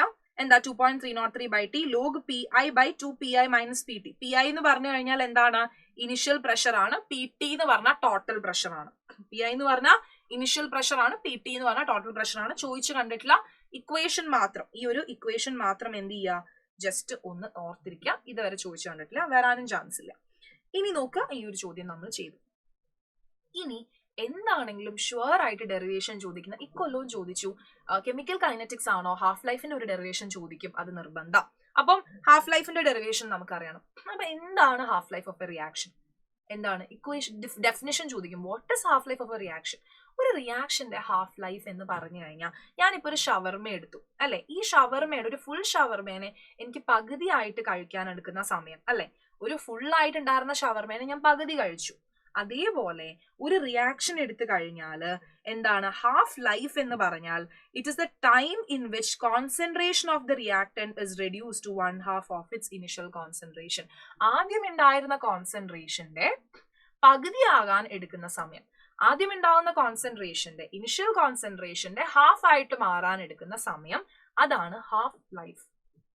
മനസ്സിലാവും? ഇപ്പൊ ഫോർ എക്സാമ്പിൾ നമുക്ക് എന്നെ വെച്ച് പറയണ്ട, വെറുതെ ഇപ്പം മിസ് ഒരു 50 വയസ്സ് വരെ ജീവിക്കുമെങ്കിൽ മിസ്സിന്റെ ഹാഫ് ലൈഫ് എന്ന് പറയുന്നത് എത്രയായിരിക്കും, 25 വയസ്സാണ് അല്ലെ. അതായത് മൊത്തം 50 വയസ്സ് ജീവിക്കുമെങ്കിൽ പകുതി വരെ ജീവിക്കാൻ എടുക്കുന്ന സമയം. അപ്പൊ അതേപോലെ നമുക്ക് ഷവർമേനെയൊക്കെ വെച്ച് പറയാം. നമ്മുടെ എന്താണ് ഷവർമ എടുക്കുന്ന സമയത്ത് ഷവർമയുടെ ഹാഫ് ലൈഫ് എന്ന് പറഞ്ഞു കഴിഞ്ഞാൽ എന്താണ്, ഒരു ഫുൾ ഷവർമ ആദ്യം ഉണ്ടായിരുന്നു, അത് നിങ്ങൾ പകുതി കഴിക്കാൻ എടുക്കുന്ന സമയം. Okay set. അപ്പൊ ഹാഫ് ലൈഫ് കണ്ടുപിടിക്കാൻ ഡെറിവേഷൻ ചോദിക്കും, സീറോ ഓർഡറിന്റെയും ഫസ്റ്റ് ഓർഡറിന്റെയും ചോദിക്കും. അപ്പൊ സീറോ ഓർഡർ റിയാക്ഷൻ എടുക്കുന്ന സമയത്ത് ഇന്റഗ്രേറ്റഡ് റേറ്റ് ഇക്വേഷൻ എന്താണ് നോക്കാട്ടോ, R0 minus R by T ആണ് ഇന്റഗ്രേറ്റഡ് റേറ്റ് ഇക്വേഷൻ. ഇനി ടൈം ടി ഹാഫ് ആവുന്ന സമയത്ത് നോക്ക്, സീറോ ഓർഡർ റിയാക്ഷന്റെ K is equal to R0 minus R divided by T എന്നാണ്. ഇനി ടൈം എന്ന് പറയുന്നത് ടി ഹാഫ് ആകുന്ന സമയത്ത് ഫൈനൽ കോൺസെൻട്രേഷൻ എങ്ങനെയാടാ വരുന്നത്, ആദ്യത്തെ ഇനിഷ്യൽ കോൺസെൻട്രേഷന്റെ പകുതി അല്ലെ. ഇനി ഇതിൽ സബ്സ്റ്റിറ്റ്യൂട്ട് ചെയ്ത് കൊടുക്കുക, K is equal to ആദ്യം R0 തന്നെയാണ്, ഫൈനൽ കോൺസെൻട്രേഷൻ എന്ന് പറഞ്ഞാല് R0ന്റെ പകുതിയാണ്, ഡിവൈഡഡ് ബൈ ടി എന്ന് പറഞ്ഞാൽ ഇപ്പൊ ടി ഹാഫ് ആണ്. ഇത് അറേഞ്ച് ചെയ്യുമ്പം ടി ഹാഫിന്റെ ഇക്വേഷൻ എനിക്ക് എങ്ങനെ കിട്ടും, T half is equal to R0 divided by 2K എന്ന് കിട്ടും. കണ്ടോ, ഞാൻ ഇപ്പൊ ചെയ്തതാണ് ഡെറിവേഷൻ. സീറോ ഓർഡർ റിയാക്ഷന്റെ ടി ഹാഫിന്റെ ഡെറിവേഷൻ ഞാൻ ഇങ്ങനെ എഴുതി കൊടുത്തു അല്ലെ, സെറ്റ് ആണ്, എഴുതി കൊടുത്തു. ഇനി നമുക്ക് എന്ത് ചെയ്യും, ഇതേപോലെ തന്നെ ഫസ്റ്റ് ഓർഡർ റിയാക്ഷന്റെ ഡെറിവേഷൻ ചോദിക്കും. അപ്പൊ നമ്മൾ എന്ത് ചെയ്യണം, ഫസ്റ്റ് ഓർഡർ റിയാക്ഷന്റെ ഇന്റഗ്രേറ്റഡ് റേറ്റ് ഇക്വേഷൻ എഴുതി കൊടുത്തു അല്ലെ. ഇനി ടൈം ടി ഹാഫ് ആകുമ്പം R എന്ന് പറയുന്നത് R0ന്റെ പകുതി ആകുന്നു. അത് സബ്സ്റ്റിറ്റ്യൂട്ട് ചെയ്ത് കൊടുക്കുന്ന സമയത്ത് നമുക്ക് എന്ത് കിട്ടും, 2.303 by K log 2 എന്ന് കിട്ടും. log 2ന്റെ വാല്യൂ 0.301 ആണ്. അത് സബ്സ്റ്റിറ്റ്യൂട്ട് ചെയ്ത് കൊടുക്കുന്ന സമയത്ത് നമുക്ക് T half is equal to 0.693 by K എന്ന് കിട്ടും. അതായത് ഇവിടെ നിന്ന് നമുക്കൊരു കാര്യം മനസ്സിലായി, സീറോ ഓർഡർ റിയാക്ഷൻ എടുത്ത സമയത്ത് സീറോ ഓർഡർ റിയാക്ഷന്റെ ടി ഹാഫ് എന്ന് പറയുന്നത് ഇനിഷ്യൽ കോൺസെൻട്രേഷൻ ഓഫ് ദ റിയാക്ടൻസിന് ഡയറക്ട്ലി പ്രൊപ്പോർഷണൽ ആണ്. പക്ഷെ ഫസ്റ്റ് ഓർഡർ റിയാക്ഷന്റെ ടി ഹാഫ് എന്ന് പറയുന്നത് it is independent of initial concentration. ദാ ചോദിക്കുന്ന ചോദ്യം. ഓക്കെ, അപ്പൊ ടി ഹാഫ് എന്താണെന്ന് നമ്മൾ പഠിച്ചു, ടി ഹാഫിന്റെ ഡെറിവേഷനും പഠിച്ചു. രണ്ടും ചോദിക്കും, ഷുവർ ആയിട്ടും ചോദിക്കും. 2025 ചോദിച്ച ക്വസ്റ്റൻ ആണ് അല്ലെ, derive and half life of first order reaction from it's integrated rate equation. Zero ഓർഡറും ചോദിക്കും. സെറ്റ് ആണല്ലോ, സെറ്റ് ആണ്. ഇനി നോക്കാം, ഈ ചോദ്യവും 2025 ചോദിച്ചു. ആ ചോദ്യം എന്ന് പറയുന്നത് എക്സാമ്പിൾ 3.7 ആയിരുന്നു. നോക്കാം, a first order reaction is found to have a rate constant K is equal to 5.5 × 10⁻⁴ per second ആണ് half life. T half is equal to 0.693 divided by K ചെയ്താൽ മതി. സബ്സ്റ്റിറ്റ്യൂട്ട് ചെയ്ത് കൊടുക്കുക, കാൽക്കുലേറ്ററിൽ അടിക്കുക, ആൻസർ കിട്ടുക. അത്രേ ഉള്ളൂ നിസ്സാരം. ഇനി നമ്മൾ നമ്മളുടെ അവസാനത്തെ ടോപ്പിക്കിലേക്ക് പോവാണ്, temperature dependence of rate of a reaction. നിങ്ങൾക്കറിയാം, നമ്മളിപ്പോൾ ഈ തക്കാളിയൊക്കെ മേടിച്ച് പുറത്ത് വെച്ച് കഴിഞ്ഞാൽ കുറച്ച് കഴിയുമ്പോൾ അത് നാശമായി പോകും. ഇനി അത് ഫ്രിഡ്ജിൽ വെച്ച് കഴിഞ്ഞാൽ എന്ത് ചെയ്യും, കുറച്ച് നാളും കൂടി ഇരിക്കും. അപ്പം ഒരു റിയാക്ഷന്റെ റേറ്റിനെ എന്ത് ഡിപ്പെൻഡ് ചെയ്യുന്നുണ്ട്, ടെമ്പറേച്ചർ ഡിപ്പെൻഡ് ചെയ്യുന്നുണ്ട്. അപ്പൊ ഈ ടെമ്പറേച്ചർ ഡിപ്പെൻഡൻസിനെ കുറിച്ച് നമുക്ക് പറഞ്ഞു തന്ന ആളാണ് നമ്മുടെ അറീനിയസ് ചേട്ടൻ. അതിനു മുമ്പ് ഒരു കാര്യം നിങ്ങൾ ആലോചിക്കുക, നമ്മള് ഓരോ 10 ഡിഗ്രി ടെമ്പറേച്ചർ കൂട്ടുമ്പോൾ നോക്കാം, 10 degree rate of reaction becomes almost double for every 10 degree rise of temperature. ഈ ഒരു കാര്യം ഒന്ന് ഓർത്തിരിക്കാം. 10 ഡിഗ്രി ടെമ്പറേച്ചർ കൂട്ടുമ്പോൾ റിയാക്ഷന്റെ റേറ്റ് ഡബിൾ ചെയ്യുന്നു. ഓക്കെ, റിയാക്ഷന്റെ റേറ്റ് ഡബിൾ ചെയ്യുന്നു. ആ ഒരു കാര്യം എന്ത് ചെയ്യുക, ഓർത്തിരിക്കുക. ഓരോ 10 ഡിഗ്രി ടെമ്പറേച്ചർ കൂട്ടുമ്പോൾ റിയാക്ഷന്റെ റേറ്റ് ഡബിൾ ചെയ്യും. ഓക്കെ, അപ്പൊ ഇനി ടെമ്പറേച്ചർ ഡിപെൻഡൻസിന് പഠിക്കുന്നതിന് മുമ്പ്, അറീനിയസ് ഇക്വേഷൻ പഠിക്കുന്നതിന് മുമ്പ് കുറച്ച് തിയറി പഠിക്കാനുണ്ട്. എന്താണ് ആക്ടിവേഷൻ എനർജി എന്ന് നമുക്ക് പഠിക്കണം. ആക്ടിവേഷൻ എനർജി എന്ന് പറഞ്ഞാൽ ഒന്നുമില്ല, നമ്മളൊരു റിയാക്ഷൻ നടക്കുമ്പോൾ കണ്ടോ, H2 + I2 ഗിവിംഗ് 2HI. ഇത് ഫോം ചെയ്യുന്ന സമയത്ത് H2 + I2 ഗിവിംഗ് 2HI. ഈ ഒരു റിയാക്ഷൻ HI ഉണ്ടാവുന്നതിന്റെ ഇടയിൽ കണ്ടോ, ഇതൊരു ഇന്റർമീഡിയറ്റ് കോംപ്ലക്സ് ഫോം ചെയ്യുന്നുണ്ട്. നോക്കടാ, ഇവരൊരു ഇന്റർമീഡിയറ്റ് കോംപ്ലക്സ് ഫോം ചെയ്യുന്നുണ്ട്, അല്ലെങ്കിൽ ഒരു ആക്ടിവേറ്റഡ് കോംപ്ലക്സ് ഫോം ചെയ്യുന്നുണ്ട്. കണ്ടോ, ആ കോംപ്ലക്സ് ഫോം ചെയ്യാൻ നമ്മൾ കൊടുക്കേണ്ട energy, the energy required to form the intermediate or activated complex is known as activation energy. Already റിയാക്ടന്റുകളുടെ കയ്യിൽ കുറച്ച് എനർജി ഉണ്ടാവും, അതിന്റെ കൂടെ ഞാൻ ഇതിന് ഈ ആക്ടിവേഷൻ എനർജി കൊടുക്കുമ്പോൾ അത് ആക്ടിവേറ്റഡ് കോംപ്ലക്സ് ഫോം ചെയ്യുകയും അതിന്റെ എനർജി കൂടുതലായതുകൊണ്ട് തന്നെ, വളരെ അൺസ്റ്റേബിൾ ആയതുകൊണ്ട് തന്നെ അത് എന്ത് ചെയ്യും, ആ എനർജി റിലീസ് ചെയ്ത് പ്രോഡക്റ്റുകൾ ഫോം ചെയ്യുകയും ചെയ്യും. അപ്പം ഈ ആക്ടിവേറ്റഡ് കോംപ്ലക്സ് ഫോം ചെയ്യാനായിട്ട് ഞാൻ കൊടുക്കുന്ന എനർജീനെയാണ് ആക്ടിവേഷൻ എനർജി എന്ന് പറയുന്നത്. അപ്പൊ ആക്ടിവേഷൻ എനർജി എന്ന് പറഞ്ഞാൽ എന്താ, the minimum extra amount of energy required to start a chemical reaction. ഒരു കെമിക്കൽ റിയാക്ഷൻ നടക്കണമെങ്കിൽ ഞാൻ ഈ ആക്ടിവേഷൻ എനർജി കൊടുക്കണം. ഈ ഒരു ആക്ടിവേഷൻ എനർജി കിട്ടിക്കഴിഞ്ഞാലാണ് chemical reaction നടക്കുക. അപ്പൊ minimum energy required to start a chemical reaction is known as the activation energy. അപ്പൊ ഈ ആക്ടിവേഷൻ എനർജി എന്ന കാര്യം, ഒരു കാര്യം നിങ്ങൾ ആലോചിക്കുക, ഒരു റിയാക്ഷന്റെ ആക്ടിവേഷൻ എനർജി കുറവാണ് എന്ന് പറഞ്ഞാൽ പെട്ടെന്ന് ആ റിയാക്ഷൻ നടക്കും. ഒരു ഇച്ചിരി എനർജി കൊടുത്താൽ മതി, വേമേ റിയാക്ഷൻ നടക്കും. ഇനി ഒരാൾക്ക് ഭയങ്കര എനർജിയാ, ഞാൻ കുറേ എനർജി കൊടുത്താലാണ് റിയാക്ഷൻ നടക്കുന്നതെങ്കിൽ റിയാക്ഷൻ സ്ലോ ആയിട്ടേ നടക്കുള്ളൂ. ആ ഒരു കാര്യം ഒന്ന് ആലോചിച്ച് വെക്കുക. റിയാക്ഷൻ ഫാസ്റ്റ് ആണെങ്കിൽ ആക്ടിവേഷൻ എനർജി കുറവായിരിക്കും, ഇൻവേഴ്സ്ലി പ്രൊപ്പോർഷണൽ. കാരണം എന്താ, കുറച്ച് എനർജി ആണെങ്കിൽ കുറച്ച് കൊടുത്താൽ റിയാക്ഷൻ വേ നടക്കും. ഒരുപാട് എനർജി കൊടുക്കണമെങ്കിൽ എന്താ, റിയാക്ഷൻ സ്ലോ ആവും അല്ലേ? യെസ്. ഇനി എന്ത് ചെയ്യുക, ഈ ഒരു ഗ്രാഫും കൂടെ നിങ്ങൾ എന്ത് ചെയ്യുക, ഒന്ന് ഓർത്ത് വെക്കുക. എക്സോതേർമിക് ആൻഡ് എൻഡോതേർമിക് ആയിട്ട് വരുമ്പോൾ ഗ്രാഫുകളും കൂടി എന്ത് ചെയ്യുക, ഓർത്ത് വെക്കുക. അതായത് എക്സോതെർമിക് ആണ് എങ്കിൽ ഡെൽറ്റ എച്ച് നെഗറ്റീവ് ആണ്. അപ്പൊ റിയാക്ടന്റുകളിൽ നിന്ന് പ്രോഡക്റ്റിലേക്ക് പോകുമ്പോൾ എന്ത് പറ്റും, റിയാക്ടന്റിൽ നിന്ന് പ്രോഡക്റ്റിലേക്ക് പോകുമ്പോൾ റിയാക്ടൻസിന്റെ എനർജി കൂടുതലാണ്, പ്രോഡക്റ്റിന്റെ എനർജി കുറവാണ്. അപ്പോഴാണ് ഡെൽറ്റ എച്ച് നെഗറ്റീവ് വരുന്നത്. എൻഡോതെർമിക് ആണെങ്കിൽ നേരെ തിരിച്ച്, റിയാക്ടൻസിന്റെ എനർജി കുറവാണ്, അവിടെ നിന്ന് പ്രോഡക്റ്റിലേക്ക് വരുമ്പോൾ പ്രോഡക്റ്റിന്റെ എനർജി കൂടുതലാണ്, അപ്പം ഡെൽറ്റ എച്ച് പോസിറ്റീവ് ആയിരിക്കും. എൻഡോതെർമിക് ആൻഡ് എക്സോതെർമിക് റിയാക്ഷൻ വേണമെങ്കിൽ ഗ്രാഫ് ചോദിക്കാം. എന്ത് ചെയ്യുക, ഈ ഗ്രാഫ് ടെക്സ്റ്റ് ബുക്കിലുണ്ട്, ഒന്ന് എന്ത് ചെയ്യുക, ഓർത്ത് വെക്കാം. ഇനി നമ്മൾ മെയിൻ ആയിട്ട് വളരെ ഇമ്പോർട്ടന്റ് ആയിട്ട് ചോദിക്കാൻ പോകുന്ന അറീനിയസ് ഇക്വേഷൻ ആണ്. അറീനിയസ് ഇക്വേഷനിൽ നിന്ന് എന്താണെങ്കിലും ക്വസ്റ്റ്യൻ വരും. അപ്പൊ temperature dependence of rate constant പറയുന്ന ആളാണ് നമ്മളുടെ അറീനിയസ് ഇക്വേഷൻ എന്ന് പറയുന്നത്. അറീനിയസ് ഇക്വേഷൻ എങ്ങനെയാണ്, K is equal to rate constant is equal to A e raised to minus EA by RT എന്നാണ്.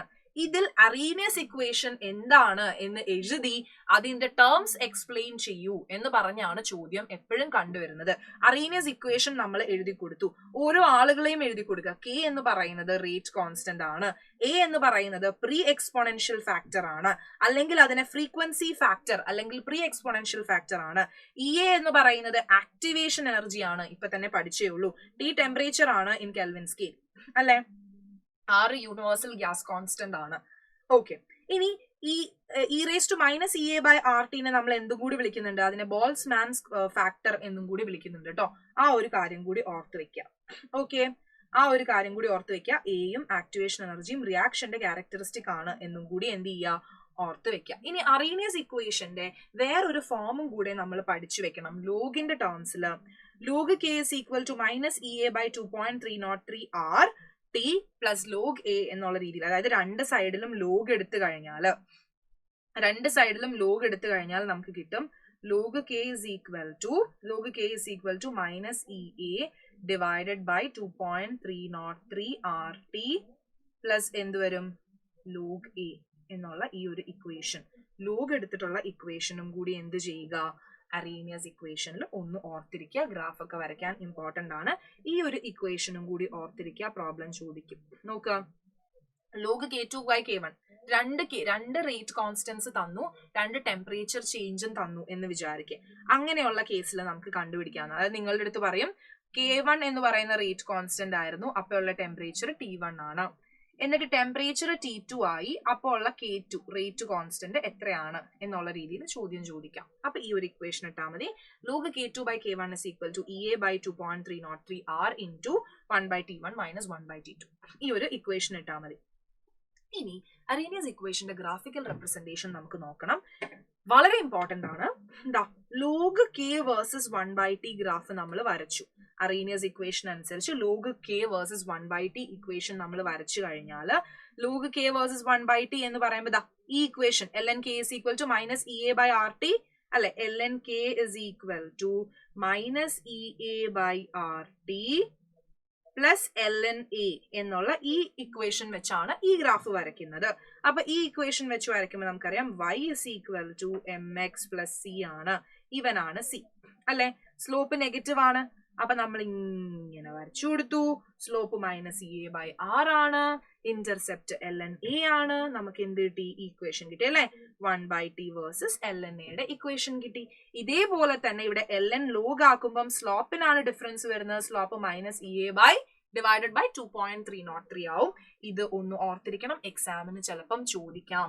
ഗ്രാഫ് വരയ്ക്കാൻ അറീനിയസ് ഇക്വേഷൻ എഴുതൂ, അതിന്റെ ടേംസ് എന്തൊക്കെയാണെന്ന് എക്സ്പ്ലെയിൻ ചെയ്യൂ, അതേപോലെ അതിന്റെ ടേംസ് എന്തൊക്കെയാണ് എന്ന് ഡിഫൈൻ ചെയ്യൂ, അതുപോലെ അതിന്റെ ഗ്രാഫ് പ്ലോട്ട് ചെയ്യൂ എന്ന് പറഞ്ഞൊരു 3 മാർക്ക് ക്വസ്റ്റ്യൻ സെറ്റ് ചെയ്യാൻ പറ്റിയ അടിപൊളി ക്വസ്റ്റ്യൻ ആണ്. ഈസി ആയിട്ട് നിങ്ങൾക്ക് എന്ത് ചെയ്യാൻ പറ്റും, ഗ്രാഫ് വരച്ചു കൊടുക്കാൻ പറ്റും, ഒരു കൺഫ്യൂഷനും ഇല്ല. ഒരു പ്രോബ്ലം കൂടി മിസ് ഇവിടെ പറയാം അല്ലെ. ഇവിടെ നോക്കിക്കേ, നമുക്ക് ആക്ടിവേഷൻ എനർജിയും എയുടെ വാല്യൂവും കണ്ടുപിടിക്കുന്ന ഒരു ചോദ്യം കൂടെ ടെക്സ്റ്റ് ബുക്കിലുണ്ട്. അത് നിങ്ങൾ മസ്റ്റ് ആയിട്ടും ചെയ്യണം. നോക്കുക, rate constant of the reaction of a reaction at 500 Kelvin. കണ്ടോ, T1 is equal to 500 Kelvin ആണ്, T2 is equal to 700 Kelvin ആണ്. റേറ്റ് കോൺസ്റ്റന്റ് നമുക്ക് എന്ത് തന്നിട്ടുണ്ട്, rate constant of a reaction at 500 Kelvinൽ K1 എന്ന് പറയുന്നത് 0.02 per second ആണ്, and T2 എന്ന് പറയുന്നത് എത്രയാടാ, 0.07 ആണ് വരുന്നത് അല്ലെ. ഈ ആക്ടിവേഷൻ എനർജി നമുക്ക് കണ്ടുപിടിക്കണം, അതേപോലെ തന്നെ എയുടെ വാല്യൂവും എന്താണ് എന്ന് നമുക്ക് കണ്ടുപിടിക്കണം. അപ്പൊ വളരെ ഈസി ആയിട്ട് ഞാൻ പറഞ്ഞു, ഈ ഒരു ഇക്വേഷൻ നമ്മൾ പഠിക്കണം, വളരെ ഇമ്പോർട്ടന്റ് ആണെന്ന് പറഞ്ഞു അല്ലെ. log K2 by K1 is equal to EA by 2.303 R T2 minus T1 by T1 T2 substitute ചെയ്ത് കൊടുത്തു കഴിഞ്ഞാല് നമുക്കിവിടെ ഓരോരുത്തരുടെ വാല്യൂ ആയിട്ട് സബ്സ്റ്റിറ്റ്യൂട്ട് ചെയ്ത് കൊടുക്കുമ്പോൾ ഇയെ മാത്രമാണ് നമുക്ക് അറിയാത്തത്, അതിൽ നിന്ന് നമുക്ക് ഇയെ കണ്ടുപിടിക്കാം, ഇയുടെ വാല്യൂ നമുക്ക് കിട്ടും. ഓക്കെ മിസ്, വളരെ സമയത്തിന്റെ ഒരു ഇതുള്ളതുകൊണ്ട് ചുരുക്കി പറയുന്നതാണ് ക്വസ്റ്റ്യൻ. നിങ്ങൾ എന്ത് ചെയ്യണം, ഈ ക്വസ്റ്റ്യൻ എഴുതി നോക്കണം, വീഡിയോ പോസ്റ്റ് ചെയ്തിട്ട് മിസ്സിന്റെ കൂടെ ക്വസ്റ്റ്യൻ എഴുതി നോക്കുക. മിസ് അതുകൊണ്ടാണ് ഇത് വെച്ച് എക്സ്പ്ലെയിൻ ചെയ്യുന്നത്, കാരണം ഡയറക്റ്റ് സബ്സ്റ്റിറ്റ്യൂഷൻ ആണ്, കാൽക്കുലേറ്ററിൽ അടിക്കുമ്പോൾ ആൻസർ കിട്ടും, ഒരു കൺഫ്യൂഷനും ഇല്ല. ഓക്കെ, അപ്പൊ ഇയുടെ വാല്യൂ നമുക്ക് കിട്ടി. ഇനി എന്ത് ചെയ്യാ, അത് ഇതിൽ ഇട്ട് കൊടുക്കുക അല്ലെ. K is equal to A e raised to minus EA divided by RT എന്നാണ് അല്ലെ. അതിൽ നമുക്ക് K അറിയാം, EA അറിയാം, R അറിയാം, T അറിയാം. അതിൽ നിന്ന് നമുക്ക് A കണ്ടുപിടിക്കാം. A is equal to K by E raised to minus EA divided by RT. വെറുതെ കാൽക്കുലേറ്ററിൽ സബ്സ്റ്റിറ്റ്യൂട്ട് ചെയ്ത് കൊടുത്താൽ മാത്രം മതി, ഒരു കൺഫ്യൂഷനും ഇല്ല, നമുക്ക് ആൻസർ കിട്ടും. അപ്പൊ ഈ ഒരു പ്രോബ്ലം വേണമെങ്കിൽ ക്വസ്റ്റ്യന്റെ ലെവൽ കുറച്ച് ഡിഫിക്കൽട്ട് ആക്കാൻ വേണ്ടിയിട്ട് ഈ ക്വസ്റ്റ്യൻ പിന്നെയും നമുക്ക് ഈസി ആണ്. എ കണ്ടുപിടിക്കണമെങ്കിൽ നിങ്ങൾക്ക് ഇയുടെ പവർ ഒക്കെ എടുത്ത് കുറച്ച് സമയം എടുക്കും കാൽക്കുലേറ്റ് ചെയ്യാൻ അല്ലെ. അപ്പൊ എന്ത് ചെയ്യാം, ചോദിക്കാം. അതുകൊണ്ട് ഈ ഒരു ക്വസ്റ്റ്യൻ മിസ് ചെയ്ത് കളയരുത്. ഒരുപാട് തവണ എക്സാമിന് റിപ്പീറ്റഡ് ആയിട്ട് ചോദിച്ചിട്ടുണ്ട് മുൻ വർഷങ്ങളിൽ ആദ്യത്തെ ഇയെ കണ്ടുപിടിക്കുന്ന ചോദ്യം. അപ്പൊ അതെന്ത് ചെയ്യാം, ഒന്ന് ഓർത്തിരിക്കാം. ഇനി അടുത്തത് നമ്മുടെ ലാസ്റ്റ് ടോപ്പിക്കിലേക്ക് വന്നു, കാറ്റലിസ്റ്റ്. കാറ്റലിസ്റ്റിനെ പറ്റി ആലോചിക്കുമ്പോൾ കുറച്ച് കാര്യങ്ങൾ ആലോചിക്കാം. കാറ്റലിസ്റ്റ് ആകെ ചേഞ്ച് ചെയ്യുന്നത് റിയാക്ഷന്റെ ആക്ടിവേഷൻ എനർജിയാണ്. ഓർത്ത് വെക്കുക, കാറ്റലിസ്റ്റ് ചേഞ്ച് ചെയ്യുന്നത് ആക്ടിവേഷൻ എനർജിയാണ്. അത് ഡെൽറ്റ ജി അല്ലെങ്കിൽ എന്താ പറയാ, ഗിബ്സ് ഫ്രീ എനർജി ചേഞ്ച് ചെയ്യുന്നില്ല, അതുപോലെ ഇക്വിലിബ്രിയം കോൺസ്റ്റന്റിനെ ചേഞ്ച് ചെയ്യുന്നില്ല, എൻതാൽപി ചേഞ്ച് ചെയ്യുന്നില്ല, എൻട്രോപ്പി ചേഞ്ച് ചെയ്യുന്നില്ല. ആകെ എന്താടാ ചേഞ്ച് ചെയ്യുന്നത്, ആകെ ആക്ടിവേഷൻ എനർജിയാണ് ചേഞ്ച് ചെയ്യുന്നത് എന്നുള്ള കാര്യം ഒന്ന് ആലോചിച്ച് വെക്കുക. കാറ്റലിസ്റ്റ് എന്ത് ചെയ്യും, ആക്ടിവേഷൻ എനർജി കുറയ്ക്കും. ആക്ടിവേഷൻ എനർജിനെ കുറച്ച് റിയാക്ഷനെ ഫാസ്റ്റർ ആക്കുന്നു. ഇത് മാത്രമേ കാറ്റലിസ്റ്റ് ചെയ്യുന്നുള്ളൂ, അത് ഒന്ന് ഓർത്തിരിക്കുക. ഇനി നമ്മുടെ അവസാനത്തെ ടോപ്പിക് എത്തി, കൊളീഷൻ തിയറി. നമ്മൾ അറീനിയസ് ഇക്വേഷൻ ഒക്കെ പഠിച്ചു. കൊളീഷൻ തിയറി എന്താണ് പറയുന്നത് എന്ന് വെച്ചാൽ, മോളിക്യൂളുകൾ തമ്മിൽ ഇഫക്റ്റീവ് കൊളീഷൻസ് നടക്കുമ്പോഴാണ് പ്രോഡക്റ്റ് ഉണ്ടാവുന്നത് എന്നാണ് പറയുന്നത്. അപ്പൊ ഇങ്ങനെ ഇഫക്റ്റീവ് കൊളീഷൻസ് നോക്കുക, the number of collisions per second per unit volume, ഇതിനെ നമ്മൾ വിളിക്കുന്ന പേരാണ് കൊളീഷൻ ഫ്രീക്വൻസി. അതിനെ നമ്മൾ Z വെച്ചാണ് റെപ്രസെന്റ് ചെയ്യുന്നത്. ഓക്കെ, Z വെച്ചാണ് റെപ്രസെന്റ് ചെയ്യുന്നത്. നോക്കുക, according to this theory, the reactant molecules are assumed to be hard spheres. Reactant മോളിക്യൂളുകൾ ഹാർഡ് ആയിട്ടുള്ള സ്ഫിയേഴ്സ് ആണ്, ആൻഡ് മോളിക്യൂളുകൾ കൊളൈഡ് ചെയ്തിട്ടാണ് എന്തുണ്ടാവുന്നത്, പ്രോഡക്റ്റുകൾ ഉണ്ടാവുന്നത്. അപ്പൊ ഈ മോളിക്യൂൾസ് കൊളൈഡ് ചെയ്യുമ്പോൾ അവർ പ്രോഡക്റ്റ് ആയിട്ട് മാറണമെങ്കിൽ അവരുടെ എനർജി ഒന്നില്ലെങ്കിൽ ആക്ടിവേഷൻ എനർജിക്ക് ഈക്വൽ ആയിരിക്കണം, അല്ലെങ്കിൽ എന്ത് ചെയ്യണം, അതിൽ കൂടുതലായിരിക്കണം. അവരുടെ energy should be greater than or equal to activation energy.